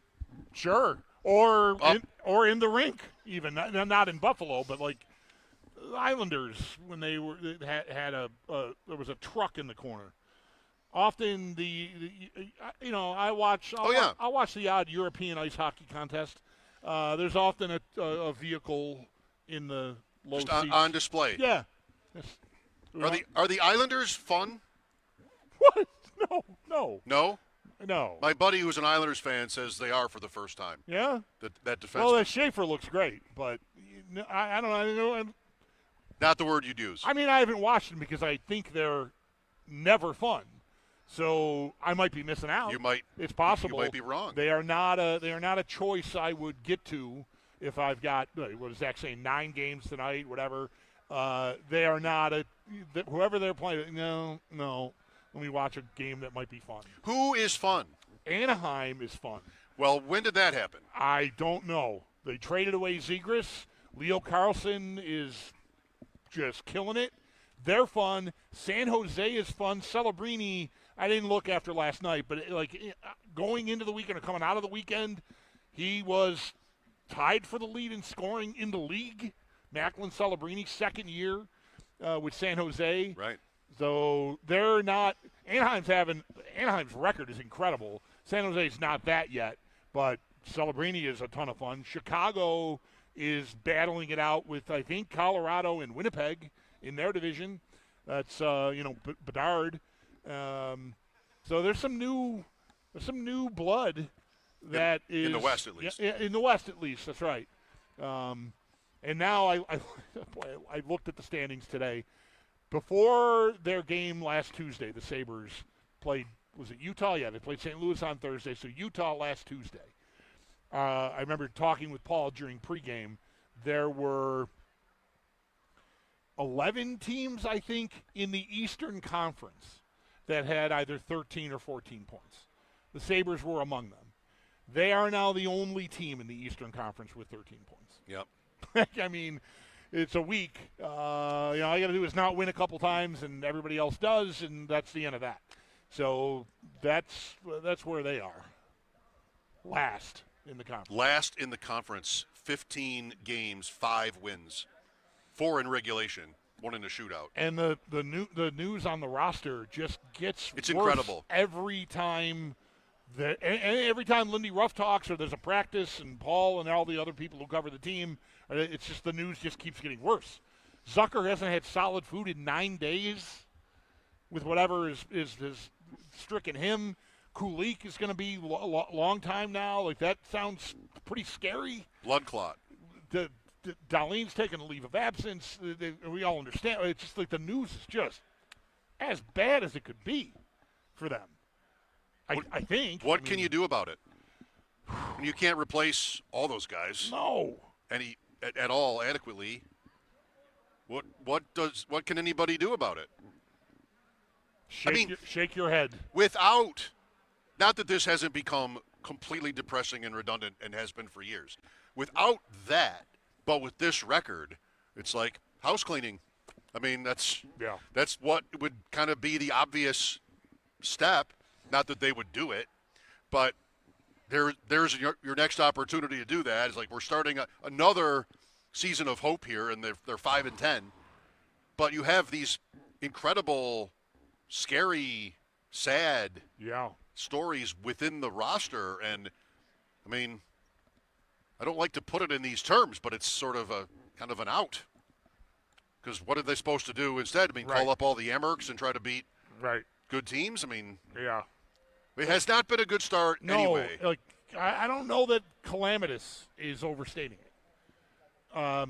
Given what the playoff drought and whatever, the restlessness, that's even putting it way too mild, of the fan base, to have all of this stuff go sideways. Early. Right. Yeah, they're a month in. They're in really tough already. Not that that's terribly uncommon. We're often to Thanksgiving and it's over, and I don't know. I mean, it's still bunched up enough that they're not buried, but this they already lost the first game of this trip, and it's Utah. I don't know if I've got the order right. It's Utah, Colorado back-to-back, and then Detroit on Saturday. Detroit's, I think, in first place in their division, the Sabres division. I mean, they got to find a way to win 2 of these 3 games, I think, to sort of get going again. And with the roster they have right now, good luck. Montreal, Boston are 1-2. Okay, sorry. The division isn't as strong. You have that. Yeah, that's right. As some reason for optimism. We'll take a timeout here from the Convention Center. Tonight is the annual Greater Buffalo Sports Hall of Fame induction ceremony.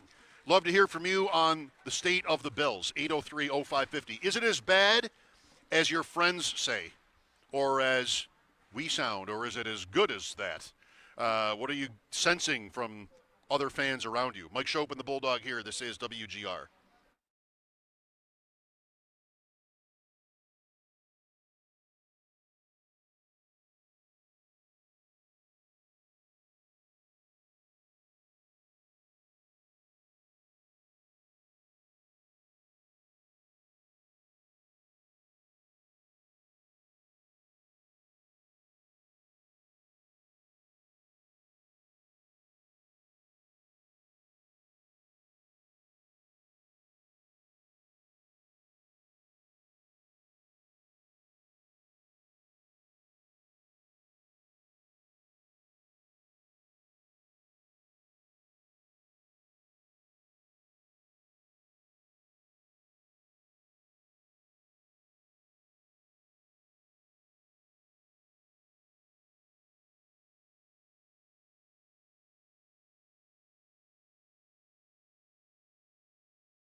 Off day today for the Buffalo Bills. They'll get back on the practice field tomorrow morning as they get ready to host the Tampa Bay Buccaneers. But today, the team has announced a number of roster moves. They have officially signed wide receiver Mecole Hardman Jr. to the practice squad, and in a corresponding move, they've released wide receiver Kingsley Wilkerson and edge rusher Kingsley Jonathan from the practice squad. And they have also placed defensive end Landon Jackson on injured reserve.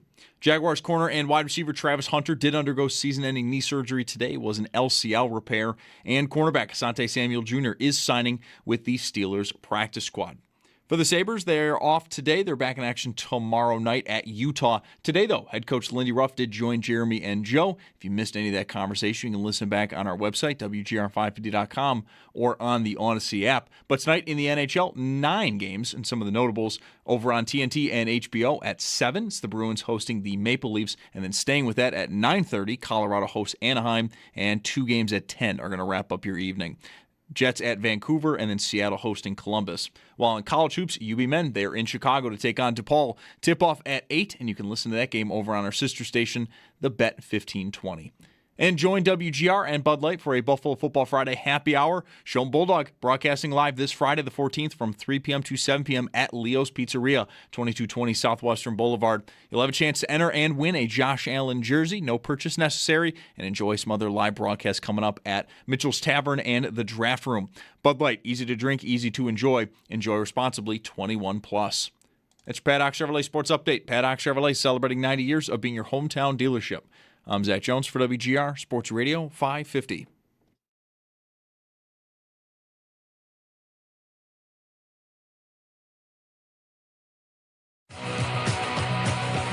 It's Mike Schopp and the Bulldog. All right, what's the report from outside? I was outside for maybe 3 minutes. I counted 8 Q-tips. It's got to be one person that just throws their Q-tips out the window when they're done using them in their cars. It's Mike Schopp. One person? More than one person using Q-tips and throwing them outside? I don't think I use 8 Q-tips in a year. I think I've never used 8 Q-tips. And the Bulldog. What the hell is going on out there? I don't think I want to work in a place where people roll their windows down if they're using Q-tips for Lord knows what and just throw them on the ground. Well, you do. What, is it the 70s? Oh, that's not very nice. It's Mike Schopp and the Bulldog. Driving on the highway 65 miles an hour. I get a little left in my soda from the fast food drive out the window. That was the 70s. Who gives an F about anything? Throw a burrito out the window. Nothing matters. 2025, what are you doing? On WGR. Throwing Q-tips out of your car. Sports Radio 550. Now, here's a classy place. You're not going to see Q-tips lying around on the floor here, I predict. The parking ramp, though. Well, all bets are off in there, I think. I don't know. Are we connected? Is the ramp a part of No. You can't get blamed for the ramp. No, I'm not. I would not hold the ramp against the convention center. No. If I've said it once. I would not. No. The parking ramp is its own self-contained world. Biosphere. Yep. Quite a lot of things on the ground at a parking ramp. Oh, boy. All right, maybe you didn't like the word crisis earlier. Actually, it might sound like I'm going down a Bills road here, but I wasn't actually. No. Teams that I think right now have really no idea who their quarterback is next year. No good idea. Miami. What do you think they want to do? Start over. Right. Maybe they won't find a good answer to this question, and there will be, compelling reasons to not dump Tua, the dead money most specifically, and just sort of, just hang out and tread water until it's a little more, comfortable to part ways, and maybe we'll find our way to a better idea. So, maybe that has to be, someone in a meeting probably should raise their hand and say, hey, if we're going to take on, this dead money spread over 2 years, what are we going to do in the interim? Do we have a plan? And if the answer is we have no idea, then maybe you reconsider taking on the dead money. But they're going to need to start over. The reason I like the clean sweep, doing it now is because if they're going to change coaches at the end of the year, they've already changed the GM. What are you doing? You're going to keep Tua around and pretend like he's got a shot to be your guy moving forward? No one's going to believe that. But, the Bills did that. They did that with Tyrod Taylor. They hung out for a year. They made the playoffs. Yes. Broke the drought. It didn't make a lot of sense at the time. I remember feeling like, I'll just start over now. Draft Patrick Mahomes at 10. That to me seemed like a fine idea back then, but whatever. It worked out, obviously. Or Deshaun Watson, who went right after Mahomes in that draft. So you could, but yeah, Miami definitely to me is a team that is on that list. The Dolphins with Tua have been together for longer, where there'd be, at least in the fan base, more of an appetite to go with someone new. Yeah. Whoever that is. I politely ask anybody to contribute names to who this someone new is going to be, or that's like a respectable enough idea. I mean, there are always rookies. It doesn't sound like it's loaded. I don't follow it as closely as most, but I never hear that. So maybe I've got up to 4 maybes at quarterback in the draft. If it's like this year, that's not great. I'm going to want to get a little further into, looking at it and reading about the class. But I think I don't know, did I mention this on the air or off the air? I know I mentioned it to you. I did see just a screenshot of, I think it was a PFF mock draft, and 3 of the top 5 picks maybe in that were quarterbacks. Now, it's early. This was still October probably when I saw this. The Alabama kid and the Oregon kid, and there was another guy, the Indiana kid, were the 3. Maybe 3 Mendoza. in the top. Yeah, Mendoza. 3 in the top 10. Okay. I think is what there was there. So 2.5 or 3. I don't know. Over under 3.5 might be a number for the first round. First round, not starters necessarily, but first round. But yeah, guys that could go. You're going to have designs on the guy being your starter. Maybe not right away, but you're going to have to. That's going to be the plan. Yep. Is to do that. So. All right. Well, that plays. That plays for the Dolphins. Yeah. Whether they have a different veteran instead of Tua or not, but that okay. The Jets are going to be in this line again. Totally. Now the Jets could. I mean, they don't even have the Tua complications. They're free and clear. Free and clear. Although, I mean, Fields was 2 years, but whatever. It's not cumbersome. It wasn't huge money. There'll be no debate. No, they can easily get out from under whatever they're doing. I mean, unless that goes way different in the next 7 games or whatever they have left. Cleveland's got a stable of guys they drafted this past year. Sanders hasn't played yet. Maybe we get to that at some point this season. Gabriel's playing, and it doesn't seem like it's going real well. So they're probably on this list. What saves them from the list is if Sanders does get in by Thanksgiving or after Thanksgiving and plays 3, 4, 5 games and looks half decent. Maybe like Penix looked last year, like, you'd even put that voice on and talk yourself into, we'll keep going with this. But good luck. Can you talk yourself into that happening? No. I was just merely mentioning it as a possibility. Knowing how unpredictable this is. I mean, I just threw in like a comment about the 25 draft. The second quarterback picked in 2025 looks like he might be really good. Dart. Yeah. Ward doesn't look good. Then you get into Tyler Shugg territory. It was not a rich year. Right. But Dart looks exciting and kind of has. They were here in the preseason, the first game of the preseason. He looked good that day. Like he's got a concussion, but that's exciting. The Giants are not on my list.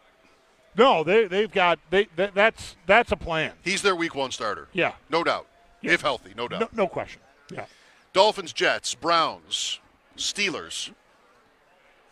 Right. They're going to have to do something else. What is that? Right? What is that?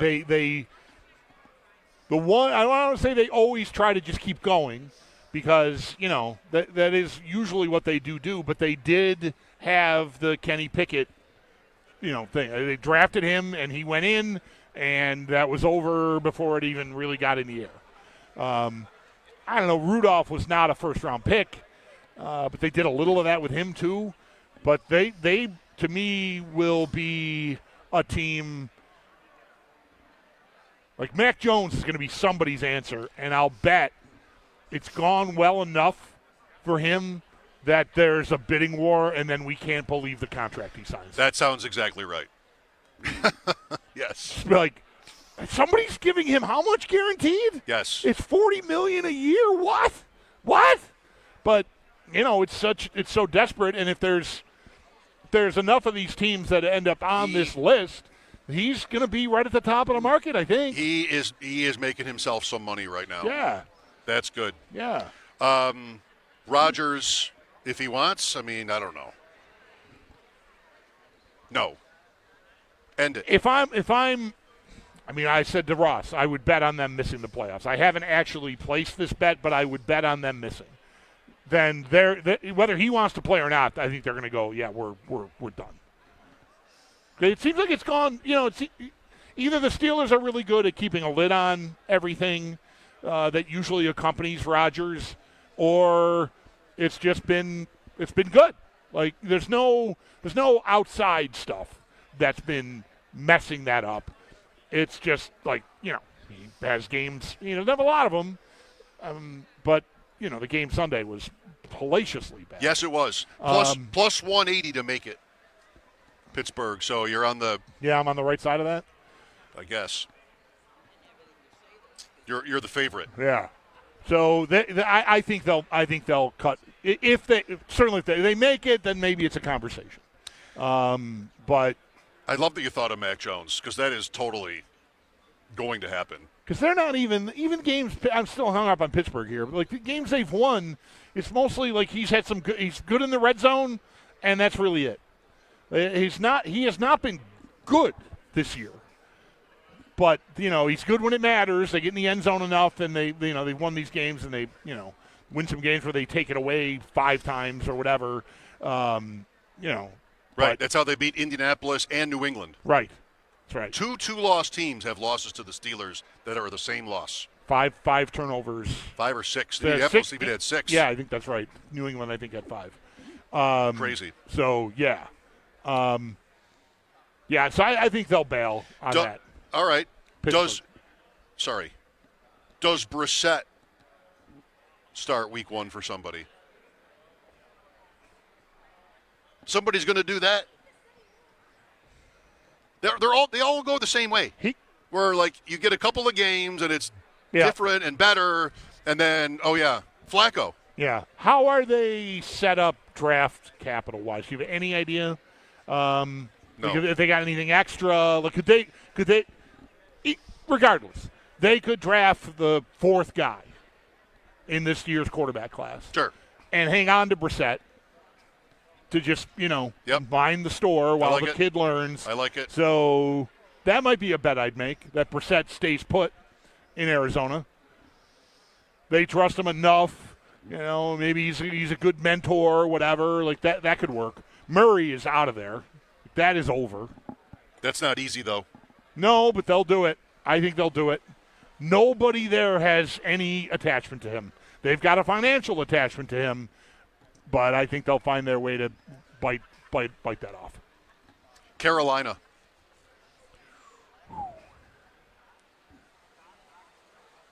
Come on. Wow, you can't just keep going. Right?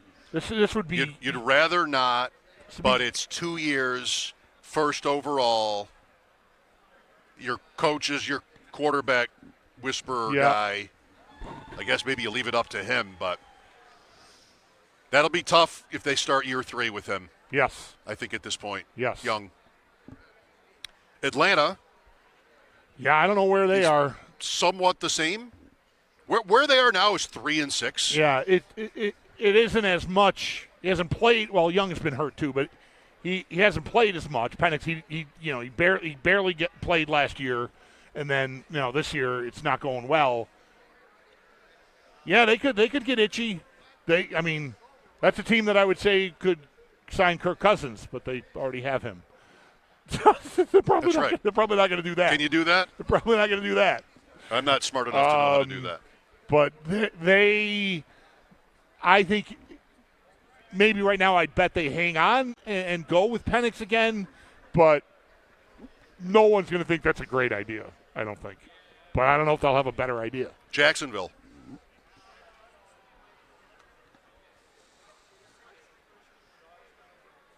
I think Lawrence sticks. Do you? Yes. I can't. I find nothing about his game appealing. I mean, absolutely nothing about his game appealing. But the coach is in his first year. The contract, like, that's not quite Tua yet. I don't think. I think they'll stick it out. One more year? Yeah. It's not, I don't think it's going to turn around, but I think they'll keep going. Tennessee? 100% Cam Ward's their starter next year. Wow. If there were like an unquestioned, I can't believe we have the good fortune to have the first overall pick this year with this quarterback, Andrew Luck, sitting up here, then maybe you go one and done. I just think everything, the coach got fired, everything's just been a mess. Not a lot of good players. Right. They will talk themselves into it, and I don't know if they'll be right. I mean, I feel very distant from the notion of, like, no, he's good, which I was reading a lot like 4 weeks into the season. Everyone who was writing that or saying that has stopped writing and saying it. But I think they'll keep going. Because of the situation, it was so bad. They'll want to, like, clean, like, new coach. They'll get a guy in and, like, see if they can get that stabilized. So I would predict they stay put. Minnesota. There are so many of these teams. And they're in a couple of different buckets. Minnesota, Carolina, Atlanta, Tennessee. Dare I even include Denver in this? I mean, Denver has a great record, and that would be pretty incredible. I think you're reaching to include Denver. Maybe. But if his team has a different defense and is called the Atlanta Falcons or something, then it's the same. Yeah. He was never actually good. But the situation warrants him staying. Okay. Still, I got 4 other ones, if not 5, that the question becomes, is he still so young that we keep going?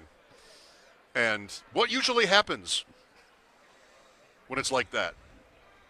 It usually doesn't get better. Right.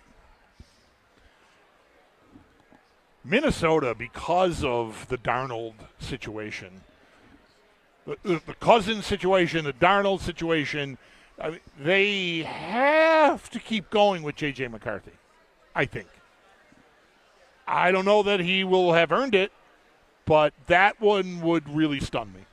If they, and then, you know, again, there's a lot of football left, right? They got 7 games left. What do they play? They got 8 games left. 8 games left. 4 and 5. So not dead.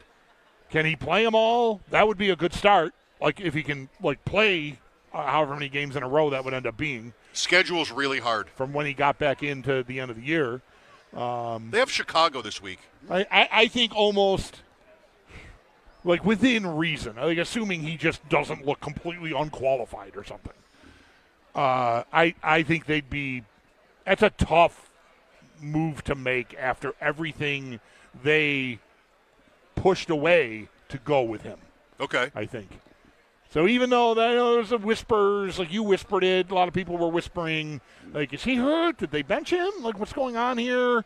And then Wentz got hurt, and, you know, that's over now. I still think he'll stick. Saints. Blow it up. 2nd round pick. Playing now. It's what makes that selection almost always so treacherous. Because you've gone right down the middle. Right. The 1st round pick, you can understand it. Minnesota, you can understand it. 2nd round pick, it's tougher. Yes. And that guy was never a good prospect, really. It was a strange pick. Yeah. And, you know, maybe that's easier to get out of. But then why'd you do it? Right. That team needed help everywhere. And they didn't give him the job anyway. He eventually got it. Right. If I were them, I mean, I've not watched a minute of Schopp play football yet really just have not. Maybe a red zone player too, but I've not. They're never in the red zone. I might sooner guess that they go back to Rattler and do that next year. Than like at least Rattler. There were people that were telling you like Rattler. He's got the skill set. There's something there. They got to figure out how to get it on the tracks. But there's something there. Shuck, I don't know. Vegas, obvious. That's Kirk Cousins all day long. Or Brady. Or Brady, right? Right, it's got to be. Yeah, But it's time to do the rookie thing. It is, and they will, if I'm right. Like if that's all one and done with all the big names that they have there on that coaching staff, led of course by Pete Carroll, then the veteran move. I mean, they just did that, right? I mean, that's what Geno Smith is. So maybe they just go clean sweep and start over. Well, I think that might be the list. It's a good. Did you keep track of how many teams that is? It's half a dozen. It's a dozen or more. Wow. It's double digits.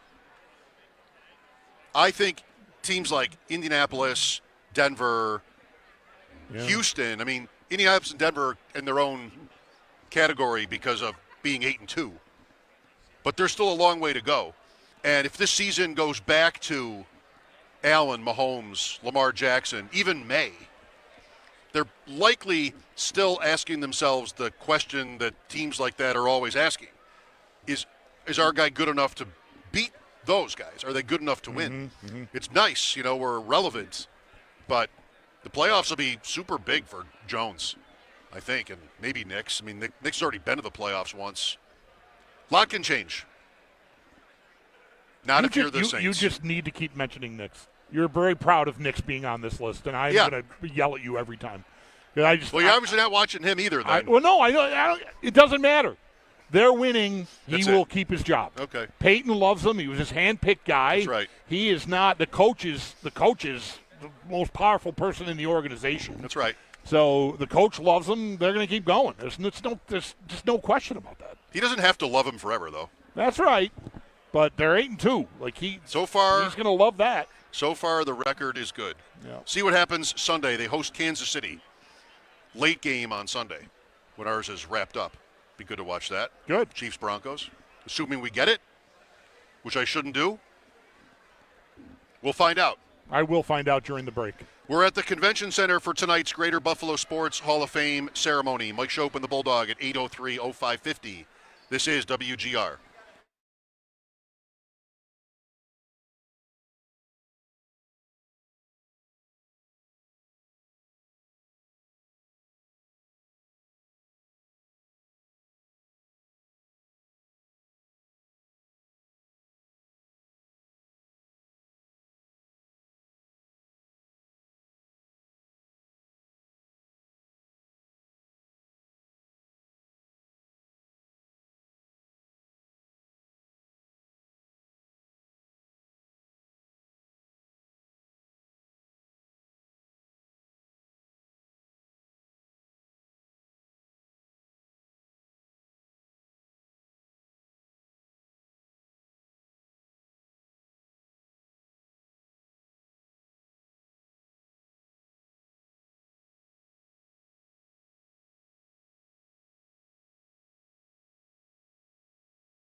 tomorrow afternoon as they get ready to host Tampa Bay. But the team did announce some roster moves today. They have officially signed wide receiver McCall Hardman Jr. to the practice squad.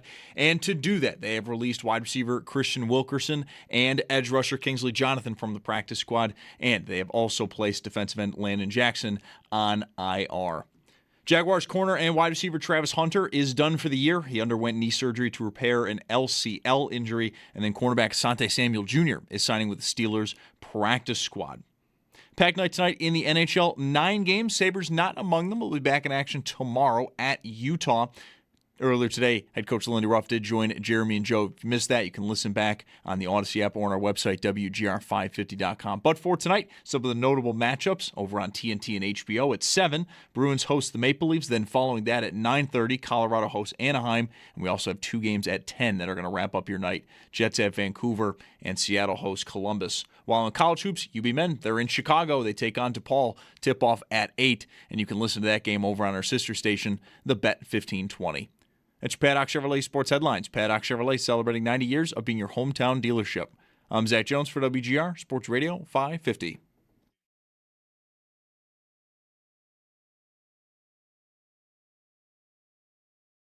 You know, when you live in third and long situations, you're not necessarily two-dimensional, and so it allows, teams with good pass rushers and to be able to pin their ears back. And, we got to do everything we can to stay out of those situations. And yesterday was running the ball, was getting us behind the chains, continue to do a better job of staying in two-dimensional situations. Thanks to a friend who texted me that Mac Jones will not be a free agent. We've decided it doesn't matter. It's a technicality. Somebody will trade for him and then give him the contract that I just talked about. That will happen. Although, the 49ers probably would like to hang on to him, I would imagine, if he's cheap, which he probably is, and they're worried about Purdy. I don't know, maybe that'll depend on how the rest of the season goes when Purdy, he can get through it and play well, get through the playoffs or whatever, should they make it. 6-4. When Joe Ostrowski was on with us last week, that came up. San Francisco, and remember I said I made a bet that they would miss the playoffs while he was talking about it. Right, that's right. Yes. And good first week, good first game for that action because they got pounded. Yeah. By the Rams. The Rams might be great. The Rams, I think, are scary. Rams Seattle. Did you find it? That's 4:25 this week too. I did. We are getting the Chiefs and the Broncos. There is. Hang on. I had Maybe it. The other one too. There is. We're getting them both. Fox will have Seattle, LA Rams at 4, and then 4:25 CBS will have Chiefs Broncos. So we got them. Oh, that's going to be a remote workout. Or a workout for the remote. A remote workout would be working out somewhere remote. Like this. Workout for the correct. That's tasty. Yeah, that is tasty. Who do you like? I'm always going to lean Rams. I just love Stafford. Adams is having a real nice year there. I like the. He might be hurt. Yeah, Devontae oblique. Adams. Yeah. I don't know what his status is, but Seattle looks so good too. Yes, they do.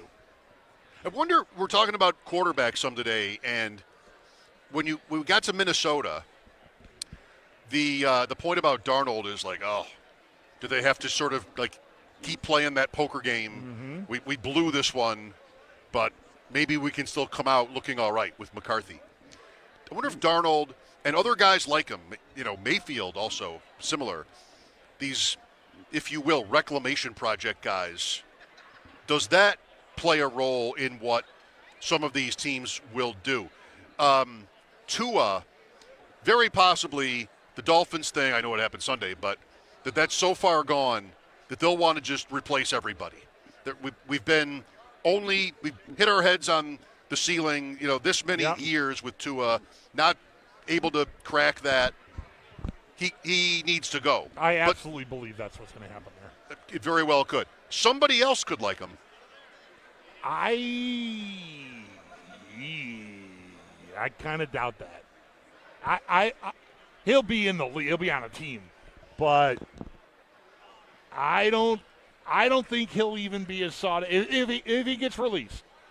I don't think he's as sought after. I think a team would rather pay an asset to get Mac Jones from San Francisco than sign Tua. I just think there is a school of thought out there, and it only takes one team, I know, but that he just athletically is so limited that it's just you really got to thread a needle for it to all work. And the fact that it has not worked often enough, I mean, it started out great with McDaniel, but it has gone off the rails, and they cannot really get it back on track. I mean, they won. He hit a couple passes, but it wasn't like some master class where he, and in the game here, they didn't do a lot. They were in the game. I don't know, man. You know what you're getting. I think he is damaged by just how it's all looked. Like, I think the eye test really fails him. I just don't think you trust that he can make all the throws, and so you know what you're signing up for there. I'd be surprised if he walks into a starting job somewhere else.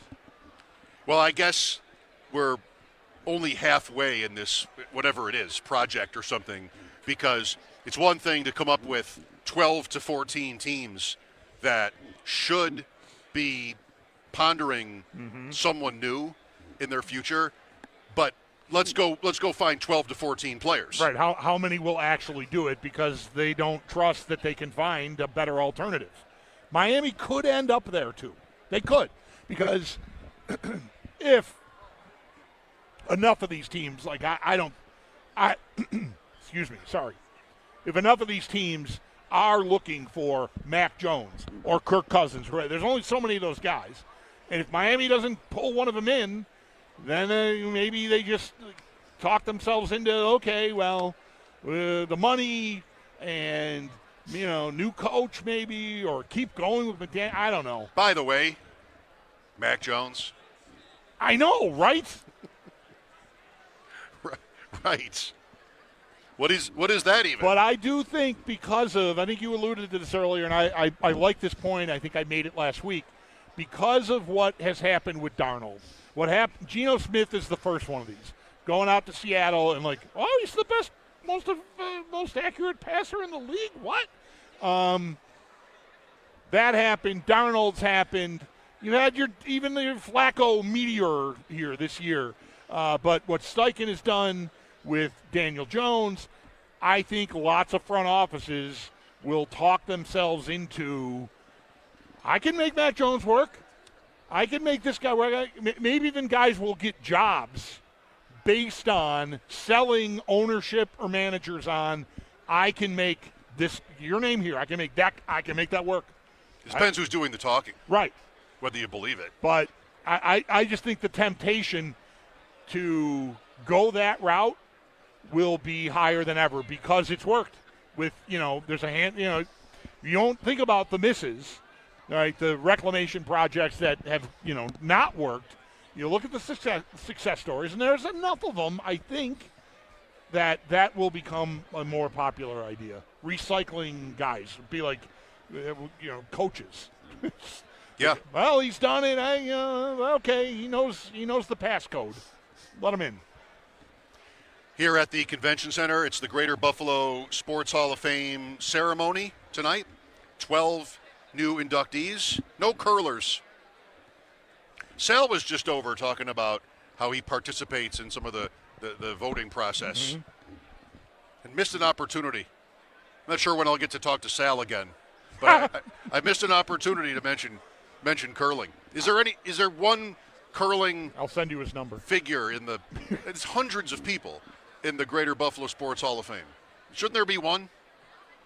Who is I'm not expecting you to know. Yeah, I do not know. Who is the godfather or godmother of Buffalo curling? That is not a story that I know. Are you sure that there isn't anyone? I'm not. Okay. I'm just asking, would there be? There are, I think I saw the numbers. I think with tonight's class, it's like 400 and some people. There's got to be one. That are in this thing. So the idea that none of them would have been Buffalo Curling Club, maybe founders. Somebody who went on and had some international success. Right. Or even collegiate. This week's the trials, I know you know. College curling. Maybe in Canada. Yeah. Maybe there is. I don't know. I never hear about it. This week's the Olympic trials. Of course. Men and women. Yeah. They're not, I think, competing for a spot in the Olympics. I think they're competing for a spot to try for the Olympics with other countries. We don't have an automatic bid. Oh, I see. Oh. And I watched some of it today. I think it's in South Dakota. And in the house, it's written Milana Cortina. New rule. One city for your Olympic bid. It's not the Buffalo Orchard Park Bills. Just one place. Just boil it down to one. You can have events in Cortina. No, I'm not saying there's anything wrong with that. But I don't need two places. It just makes it more confusing to remember where the Olympics were in a certain year. Beijing, bam. They probably spread that out. I think the two names, I disagree, and I think strongly with this. Okay, well, you would. I think the two names makes it stand out. It makes it more likely that I'll remember it. Oh. Milana Cortina, whereas if it's what Italy, where was that? I remember Turin. No, it wasn't right, because there was one. Right. Torino. No, you I like it this way. I like this. I don't know. It's more likely I remember. That's I think shocking almost. All right. Quick timeout from the convention center here on WGR.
induction ceremony. With us now, one of the inductees, Mike Buchkowski, longtime executive with the Bisons, and your sports life goes back before that. I read how you played at Timon. I've got a Canisius jacket, nothing personal. My son is a student. But congratulations. You got a big group tonight? I do. I have a big group and just saw some people I didn't even know were coming. You know, it's really great to see. What Jeff Liebner, my PAL baseball coach, showed up. I haven't seen him in years. Oh, wow, that's so cool. Yeah, it's great to see everybody. Should be a fun night. You just pointed out Terry Collins to us. Terry came in last night through delays and flights and cancellations, and he doesn't stop letting me hear about it since he arrived. So, yeah, we had dinner last night. True friend. Yeah. Well, I just want to talk about the Blue Jays all the time. Yeah. Right, I know. I went up to Game 2. They were so close. What an excruciating loss and all of it, right? I mean, to have that look at it and just all the cruel ways that it got away from them. Yeah, the two things that stick out to me, being at the game, when Clement hit the ball to left center, I thought it's over.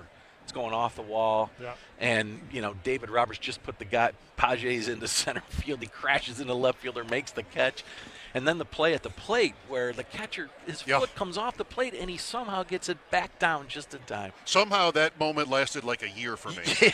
You're right. Because when you see his foot come up, you got it. Like, you know, there's no way he gets. They never get it back down, and he somehow got. But what a great World Series! One of the things that was really cool in Game 7, but in a few of the other games, every starting player on the Blue Jays wore a Bison uniform at one time. Right. The only time that didn't happen is when Gossman pitched. We never had Gossman. Okay. But all those other ones, whether they were rehab guys or young guys coming up or guys that spent time with us, it was great to see. Well, do you feel like the relationship, maybe this was helped along by the Jays coming to play here themselves, obviously the affiliation, but it feels like there's more, maybe it's just I'm in a bubble with the show here, because we were both really into Toronto in this series. Like Mike said, he went up to Game 2. It feels like there's more of a Jays foothold here than I ever remember. I think so for sure. I mean, it's still a Yankees, you know, and I grew up a Red Sox fan, so that pains me to admit. But, you know, Yankees is still predominant. But I think you're right. I think over the years now we've been affiliated with them since 2013. So I see more and more Blue Jay stuff around in Buffalo, people wearing hats, people following the players. You know, more people from the Blue Jays will tell us, and more people from West New York are coming up to Toronto for the game. So, yeah, it's taken a while, but, yeah, I definitely think there's a Blue Jays football. It probably helps in some way, maybe subconsciously, that we don't have to be scared about the Bills ever disappearing to Toronto. Well, like, it makes us more welcoming of that, of rooting for a team like that. You're exactly right. And years before that, when Cleveland was going to Columbus and we were talking about, you know, who are we going to go with, the Mets or the Blue Jays, that was a real part of our decision. Like, people in Buffalo are scared to death, we're going to lose the Bills to Toronto. How can we affiliate with them, you know? And that was definitely part of it in our decision. Yeah, let's not position ourselves as a farm team of Toronto. Yeah, right. Yeah.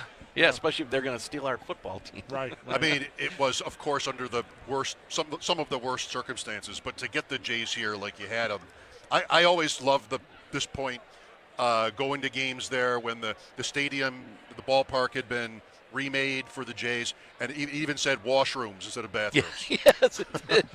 And the Blue Jays font on the numbers on the section, they used the three lines and.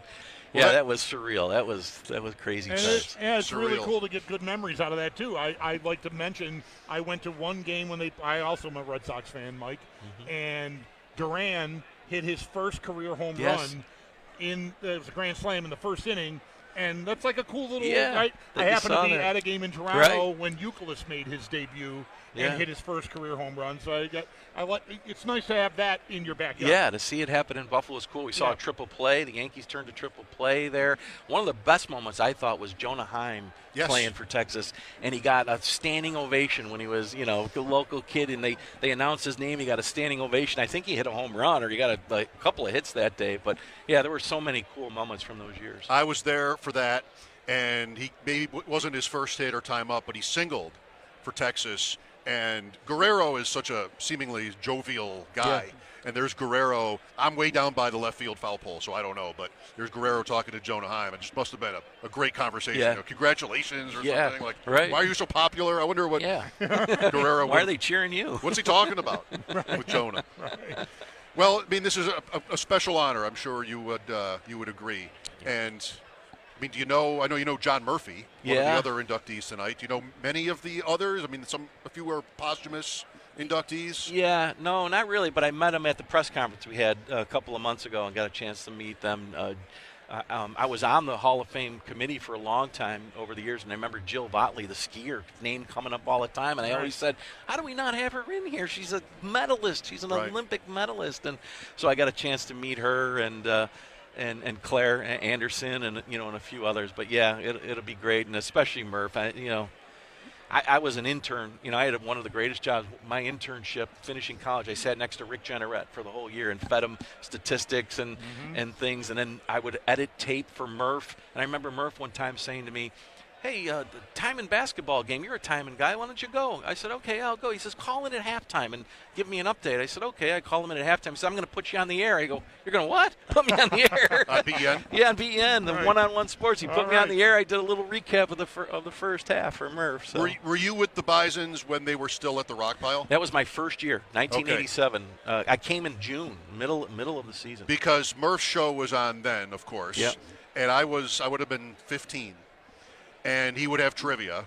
And one of the questions was something about the last game or the second to last game. I think I was at the second to last game at the Rock Pile. And I remember calling in with a guess. It's different now. And I think this is probably good. You take the guesses live. Like Bulldog, you worked in that kind of thing where you didn't always have a screener or something like this. Right. You call in, you get through, he picks up. Right. What's your guess? You're on the air. And it was something that happened in that game, and I think I called in 5 times until I got it. And he would just say, nope, sorry, you're wrong. Hang up. Try again. Sure, try again. No caller ID. Right? No. Yeah. Well, congrats again, Mike. Thanks, guys. It's been a long time since we've spoken. I'm glad to have done that today. I listen to you guys all the time. You do a great job. Thank you very much. Great job. Congratulations. Okay. We think we'll have Murph over as we continue here from the Convention Center with Mike Buchkowski, Mike Schopp, and the Bulldog. This is WGR.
getting ready to host the Tampa Bay Buccaneers. Though the team did announce some roster moves today. They have officially signed wide receiver Mecole Hardman Jr. to the practice squad, and to do that, they have released 2 players from the practice squad, wide receiver Christian Wilkerson and edge rusher Kingsley Jonathan. And rookie defensive end Landon Jackson has officially been put on IR. Around the league, Jaguars corner and wide receiver Travis Hunter's season is over with. He is undergoing season-ending knee surgery for an LCL repair. And then cornerback Asante Samuel Jr. is signing with the Steelers practice squad. For the Sabres, off today. They're in action tomorrow at Utah. Earlier this morning, though, head coach Lindy Ruff did join Jeremy and Joe. If you missed any of that, you can listen back on our website, WGR550.com, or on the Odyssey app. But around the NHL, 9 games tonight. Some of the notables over on TNT and HBO. We've got 2 games at 7. Bruins host the Maple Leafs. Then at 9:30, Colorado hosts Anaheim. And then 2 games at 10 to wrap up your evening. Jets at Vancouver and Seattle host Columbus. While in college hoops, UB men in Chicago, they take on DePaul. Tip-off at 8. And you can listen to that game over on our sister station, the Bet 1520. That's your Paddock Chevrolet Sports Update. Paddock Chevrolet, celebrating 90 years of being your hometown dealership. I'm Zach Jones for WGR Sports Radio 550.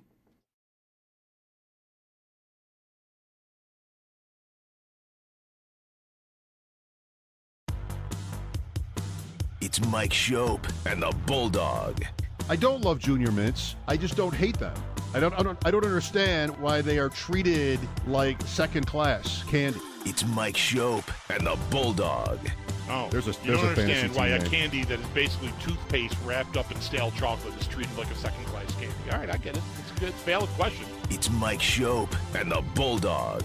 Is there a time to change? You know, the 3 teams I've drafted this year, second-class candy is pretty good. On WGR Sports Radio 550. I don't know what the winning name is. Too many teams, too many losses. One of those names should have been lucky, but I don't think second-class candy was it. Sad to say. Welcome back to the Convention Center. The Greater Buffalo Sports Hall of Fame induction ceremony is tonight. John Murphy is with us now, one of the inductees. Congratulations. Thank you. I think you probably hosted this event. I think so too. I think 8 or 10 times I did. Is that right? Yeah. It can go pretty long. Yeah, I can. You can. Not my fault when I hosted it. I had like 10 seconds I was sitting down, but some people go too long. Here, dude, look at I got 5 minutes here. 5 minutes, 3 pages. That's Oh, you're a pro. Time. You know how much 1 page, 2 pages is. Right. Well, you can read a room. You get that sense sometimes as an MC. I got to do my part here to just sort of keep this thing moving. I don't lose everybody. I know. It's hard. It's a hard thing to do. You know, I understand. Everybody, it's their big night and everybody has a lot to say. I don't feel that way. I don't have a lot to say. Well, I mean, we go back a long time with you. Bulldog goes back even longer than I do. Right. We just had Mike Buchkowski up here talking about the time you had him call in from a time in basketball game on One-on-One Sports. I'm That's like, right. I remember that show. Yeah. You know, Mike, we started out, I got to tell the story on the stage. Mike started out as our intern at Sabres. And his main job, his more job, was to get a 6-pack of beer for Rick Jenneret before the game was over. That was it. See, now we should have talked to you first because his story was getting statistics for Rick. And that too. Okay, that was part of it. 6-pack wasn't more because Rick had that long drive to Niagara Falls. He probably beat Rick. If I not out of line saying this, more upset if the beer weren't there than if any of the stats were wrong. He didn't make up the stats. Did Rick never need stats? That's right. Well, you must have quite your grandkids just ran by. Yeah, where'd they go? They're with the mascots. Yeah. I don't know. But this has got to be a pretty cool night. It is. I find myself wondering how the heck you weren't already in this thing. I don't belong in it, really. I don't belong in it. What did I do? I went to work every day, That's all I did. Now, work was fun. I had a great time and met tons of people, but I didn't do anything special. Well, you did a lot. I think you're selling yourself way short. I'll say it this way. You certainly have a legacy in broadcasting locally. I mean, we all looked up to you, and whether it be through the booth or Channel 7, I mean, just different talk show. Talking to Mike a minute ago, I called your show when you were hosting. And we hung up on you, I think. We hung up on you, right? Yeah, I mean, where do you think I learned it? Yeah, right. Well, you might not love this, but, I mean, you welcomed me. I mean, I didn't know blank about blank when I walked in the door at WBEN, and to have you and Larry Felser and all, I mean, it meant a lot to me. Yeah, Felser was great, wasn't he? Thank you for that. Oh, you're welcome. Felser was great. I miss Larry Felser. Another thing I'm going to talk about, I think I'm going to form the worst athlete in the Greater Buffalo World Hall of Fame. I'm the chairman. I'm the head man on that list. But Larry is also on that list. Did you ever play golf with Larry? No, I never did. Oh, my God. He's worse than me. He's worse than I was. I used to love playing with him. I beat him. When I moved back from Rochester, he was on our list at Adelphia. We would have Larry on once a week, maybe Mondays after Bills games. Yeah. And, I mean, I was just intimidated at first by yourself and by Larry and other guys, Jim Kelly. But I remember, like, how excited I was to find out that Larry was really funny. Oh, yeah. Really funny. I didn't expect that, but then we had our fun with him. Yeah, he was great. I miss Larry a lot. I miss Larry an awful lot. He was great. So this Bill season, John, I mean, Sunday was a rare game for them. They have not had many losses like that in 5 years or more. I know. I write about every game, at Channel 4 website. I write a piece about every game, so 16, 17 pieces. And that one was puzzling to me. They've lost before, but they haven't lost like that. And I don't know. I don't think you got to redo everything, but you got to do something differently, Yeah. You know what bothers me? They don't stop the run at all. At all, they don't stop the run. And they're playing. They can't play the run. That's, I think, the source of most of their problems. Number two is they don't really help with Josh. He goes back and he's looking, and all of a sudden he got a circle around. He's not really open. The guy, nobody open. Mm-hmm. Yeah, it feels to me like I don't know. I don't like to think of it this way necessarily, but as bad a loss as they've had since they became a contending level team. I know. I hope it's not the end of the contention. It might be, but I don't think it is. I mean, they got 8 more games this year. Right. So they'll probably win 6 of those 8, I would think, and then they move on and get to the playoffs. But they're not going into the playoffs with a full team, which bothers me a little bit. Yeah. Yeah, how do you trust McDermott in this spot? Like he there's a outward calming influence there, and this is a game where a team might sort of lose its mind a little bit after that. Fans are going to want to think that he has the touch to come back from a game like that. We'll find out. We'll find out if he does. I don't know. I like Sean, and he does a nice job, but I don't know how he handles this situation. He never had this situation. Kind of a new one. He got 24 assistant coaches on staff. 24. Isn't that a lot? How many were there when you started doing 10, color maybe, with fan? Right? Maybe 10, 12, maybe. Right. You had 24 assistant coaches. A lot of people. I was just listening to a podcast about Paul Brown. Yeah. Like he invented that, full-time assistant coaches. And I never knew until today, I think, or yesterday I listened to it, where the term taxi squad came from. I don't either. So Brown, he didn't own the team, but he ran it. And his idea was to keep the guys that just missed the roster around. And the owner of the Browns owned a taxi cab company.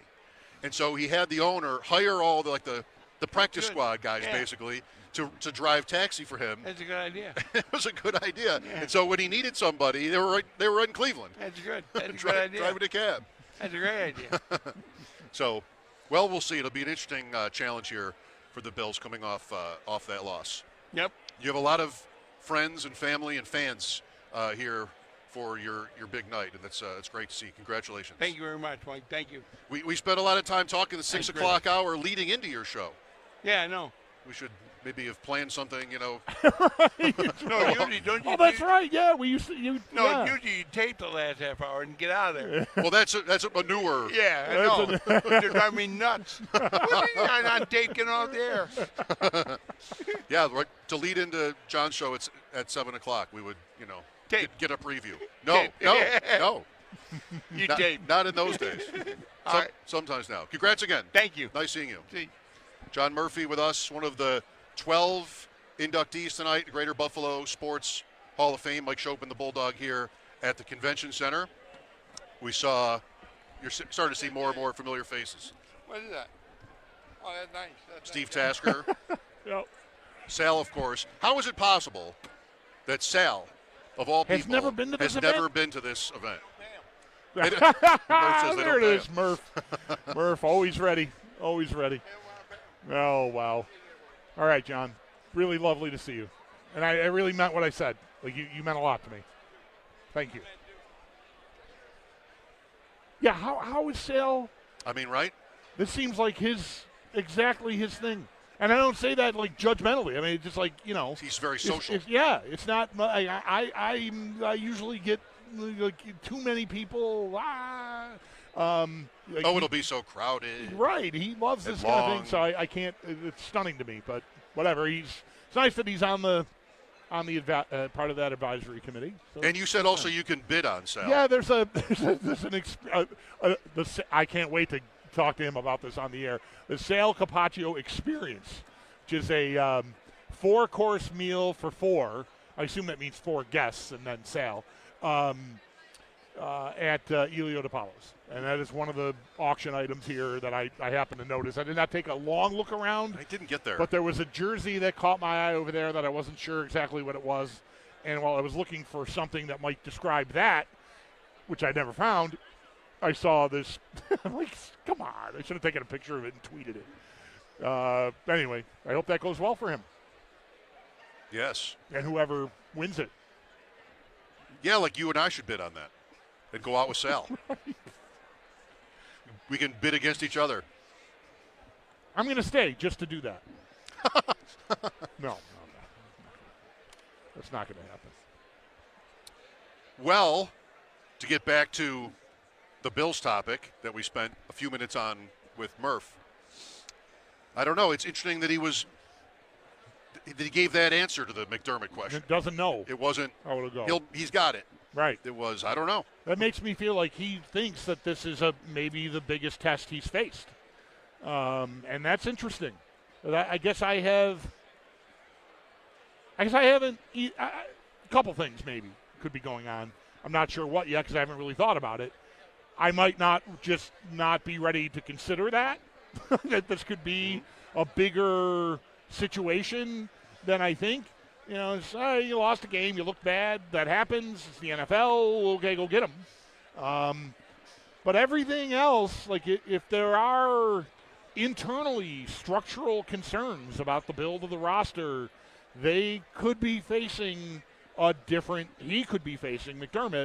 a different sort of issue that he hasn't really had to deal with before. I don't think, like internally, out here we're always, what about this guy? What about the right tackle? Invest in linemen. There's always something that you can complain about or point out pick at. Like this isn't good enough. I don't know if this is happening now, but it could be. I've liked thinking about it.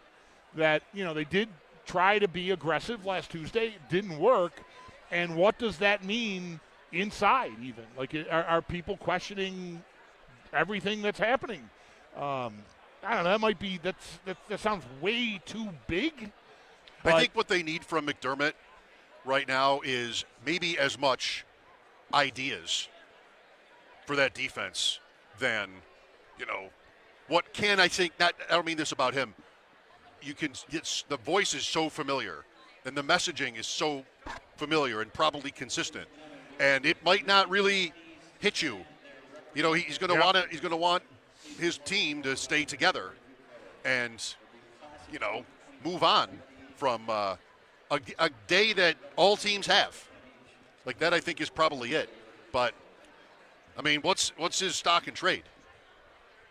He's got to get the defense right, and it has been easily safe to say a challenging year in that way with their injuries. But, I mean, Murph's point about stopping the run, I mean, watching Achane like Bijan did, these guys like Derrick Henry did. I mean, these are stars, but still, like once they get to the second level, it's just kind of over.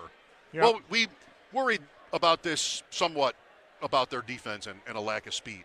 And Hairston showed his speed on that one, but just didn't get there on Achane. That's the fastest guy on the team, I would think, at this point. And Achane is just that elite. Just elite speed. Yeah, I think more than the defense.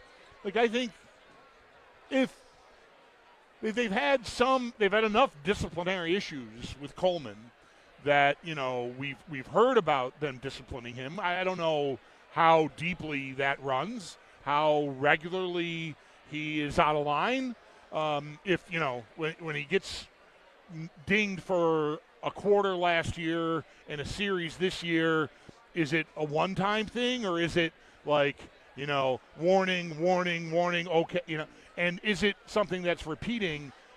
That's not, at least from out here, when you said stock and trade, I before I even thought of defense, I thought of culture, the team, the group being all together, and I wonder if there is a problem internally because of Coleman. He's still leading them in snap share, and if there is repeated offenses and guys, that they always tape don't lie, right? If guys going to watch 4th and 16. It's 4th and 16. If you can find that on Twitter, check it out. It's just give up city. Like, he's not just jogging. He's jogging. He's jogging. Stuff like that, and continuing to get on the field, continuing to play as much as he plays. Like, that might be a problem that McDermott hasn't really had to deal with. Well, we took a call, I think, yesterday, right? It's only Tuesday. A guy made, around this time of the day, I think, too, a point about Samuel and Elijah Moore. And, yeah, he's like, something like, I didn't think they would have huge seasons, but I'm not getting anything. Right. And he pointed out how Elijah Moore had 60 catches, actually each of the last 2 years, right around that number, for Cleveland, which ran through, 9 quarterbacks. Right. It's the Browns. And he comes here, well, now finally free Elijah Moore because he's got Allen, and instead he might have 5 catches on the season. He barely exists, yeah. So is there somebody, him or Samuel, maybe, Shavers is playing, and I just never really thought there was serious upside there. But at least those other guys have put numbers down in the NFL. Right. And maybe there's a way to move in that direction. You could also talk about changing Shakir's role and putting Coleman in the slot or just mixing things up. He doesn't have Kincaid now either. It's not, like you said, I'm not looking at this like the end is nigh. Right. But I also don't want to completely blow off the possibility because some of this stuff is going to be hard to fix with the players they have. Yep. The separation point, whether that's run defense or the secondary, different things in different weeks, it might be hard to fix. They may have to get as creative as they've ever gotten on the offensive side of the ball without Kincaid, because that has been the only consistent thing in their passing game. As little as he often plays, it is a dependable part of their offense, the most dependable part of their passing offense. So without him, I really wonder what it'll look like. Like what roles will roles change, or because I don't know. It is one game, right? And they just came off, a fantastic performance against Kansas City. So maybe it's overreacting to think you got to get really dramatic change on that side of the ball, but I think it's possible. Like, we see a different passing game, maybe guys in different spots and different roles on Sunday against Tampa. Tampa shouldn't be able to torch the Bills on the ground like we've seen in the other examples. The guy who I think is interesting there, this is Fantasy Mike, hi, is probably Sean Tucker. Rashad White does not really have high upside. Bucky Irvin, I think, does, but he's been hurt. Yep. And it sounds like he might not be back yet for this game either. But Tucker is kind of interesting. I'm dabbling in the Sean Tucker streets. Dabbling in Tucker. Syracuse, I think. So maybe there's a little bit of a higher upside player for the Bucs, who the Bills will see on Sunday. As we continue from the Convention Center tonight, the Greater Buffalo Sports Hall of Fame ceremony and dinner. 35 years of this event. We talked to Ross Tucker, including I just, shamelessly campaigned for Ross to be in this Sports Hall of Fame. But as you'll soon hear, if you missed it, Ross is in enough Hall of Fames or Halls of Fame, I think. He's already got a couple important ones covered. We'll have that conversation for you next from the Convention Center. Mike Schopp and the Bulldog, WGR.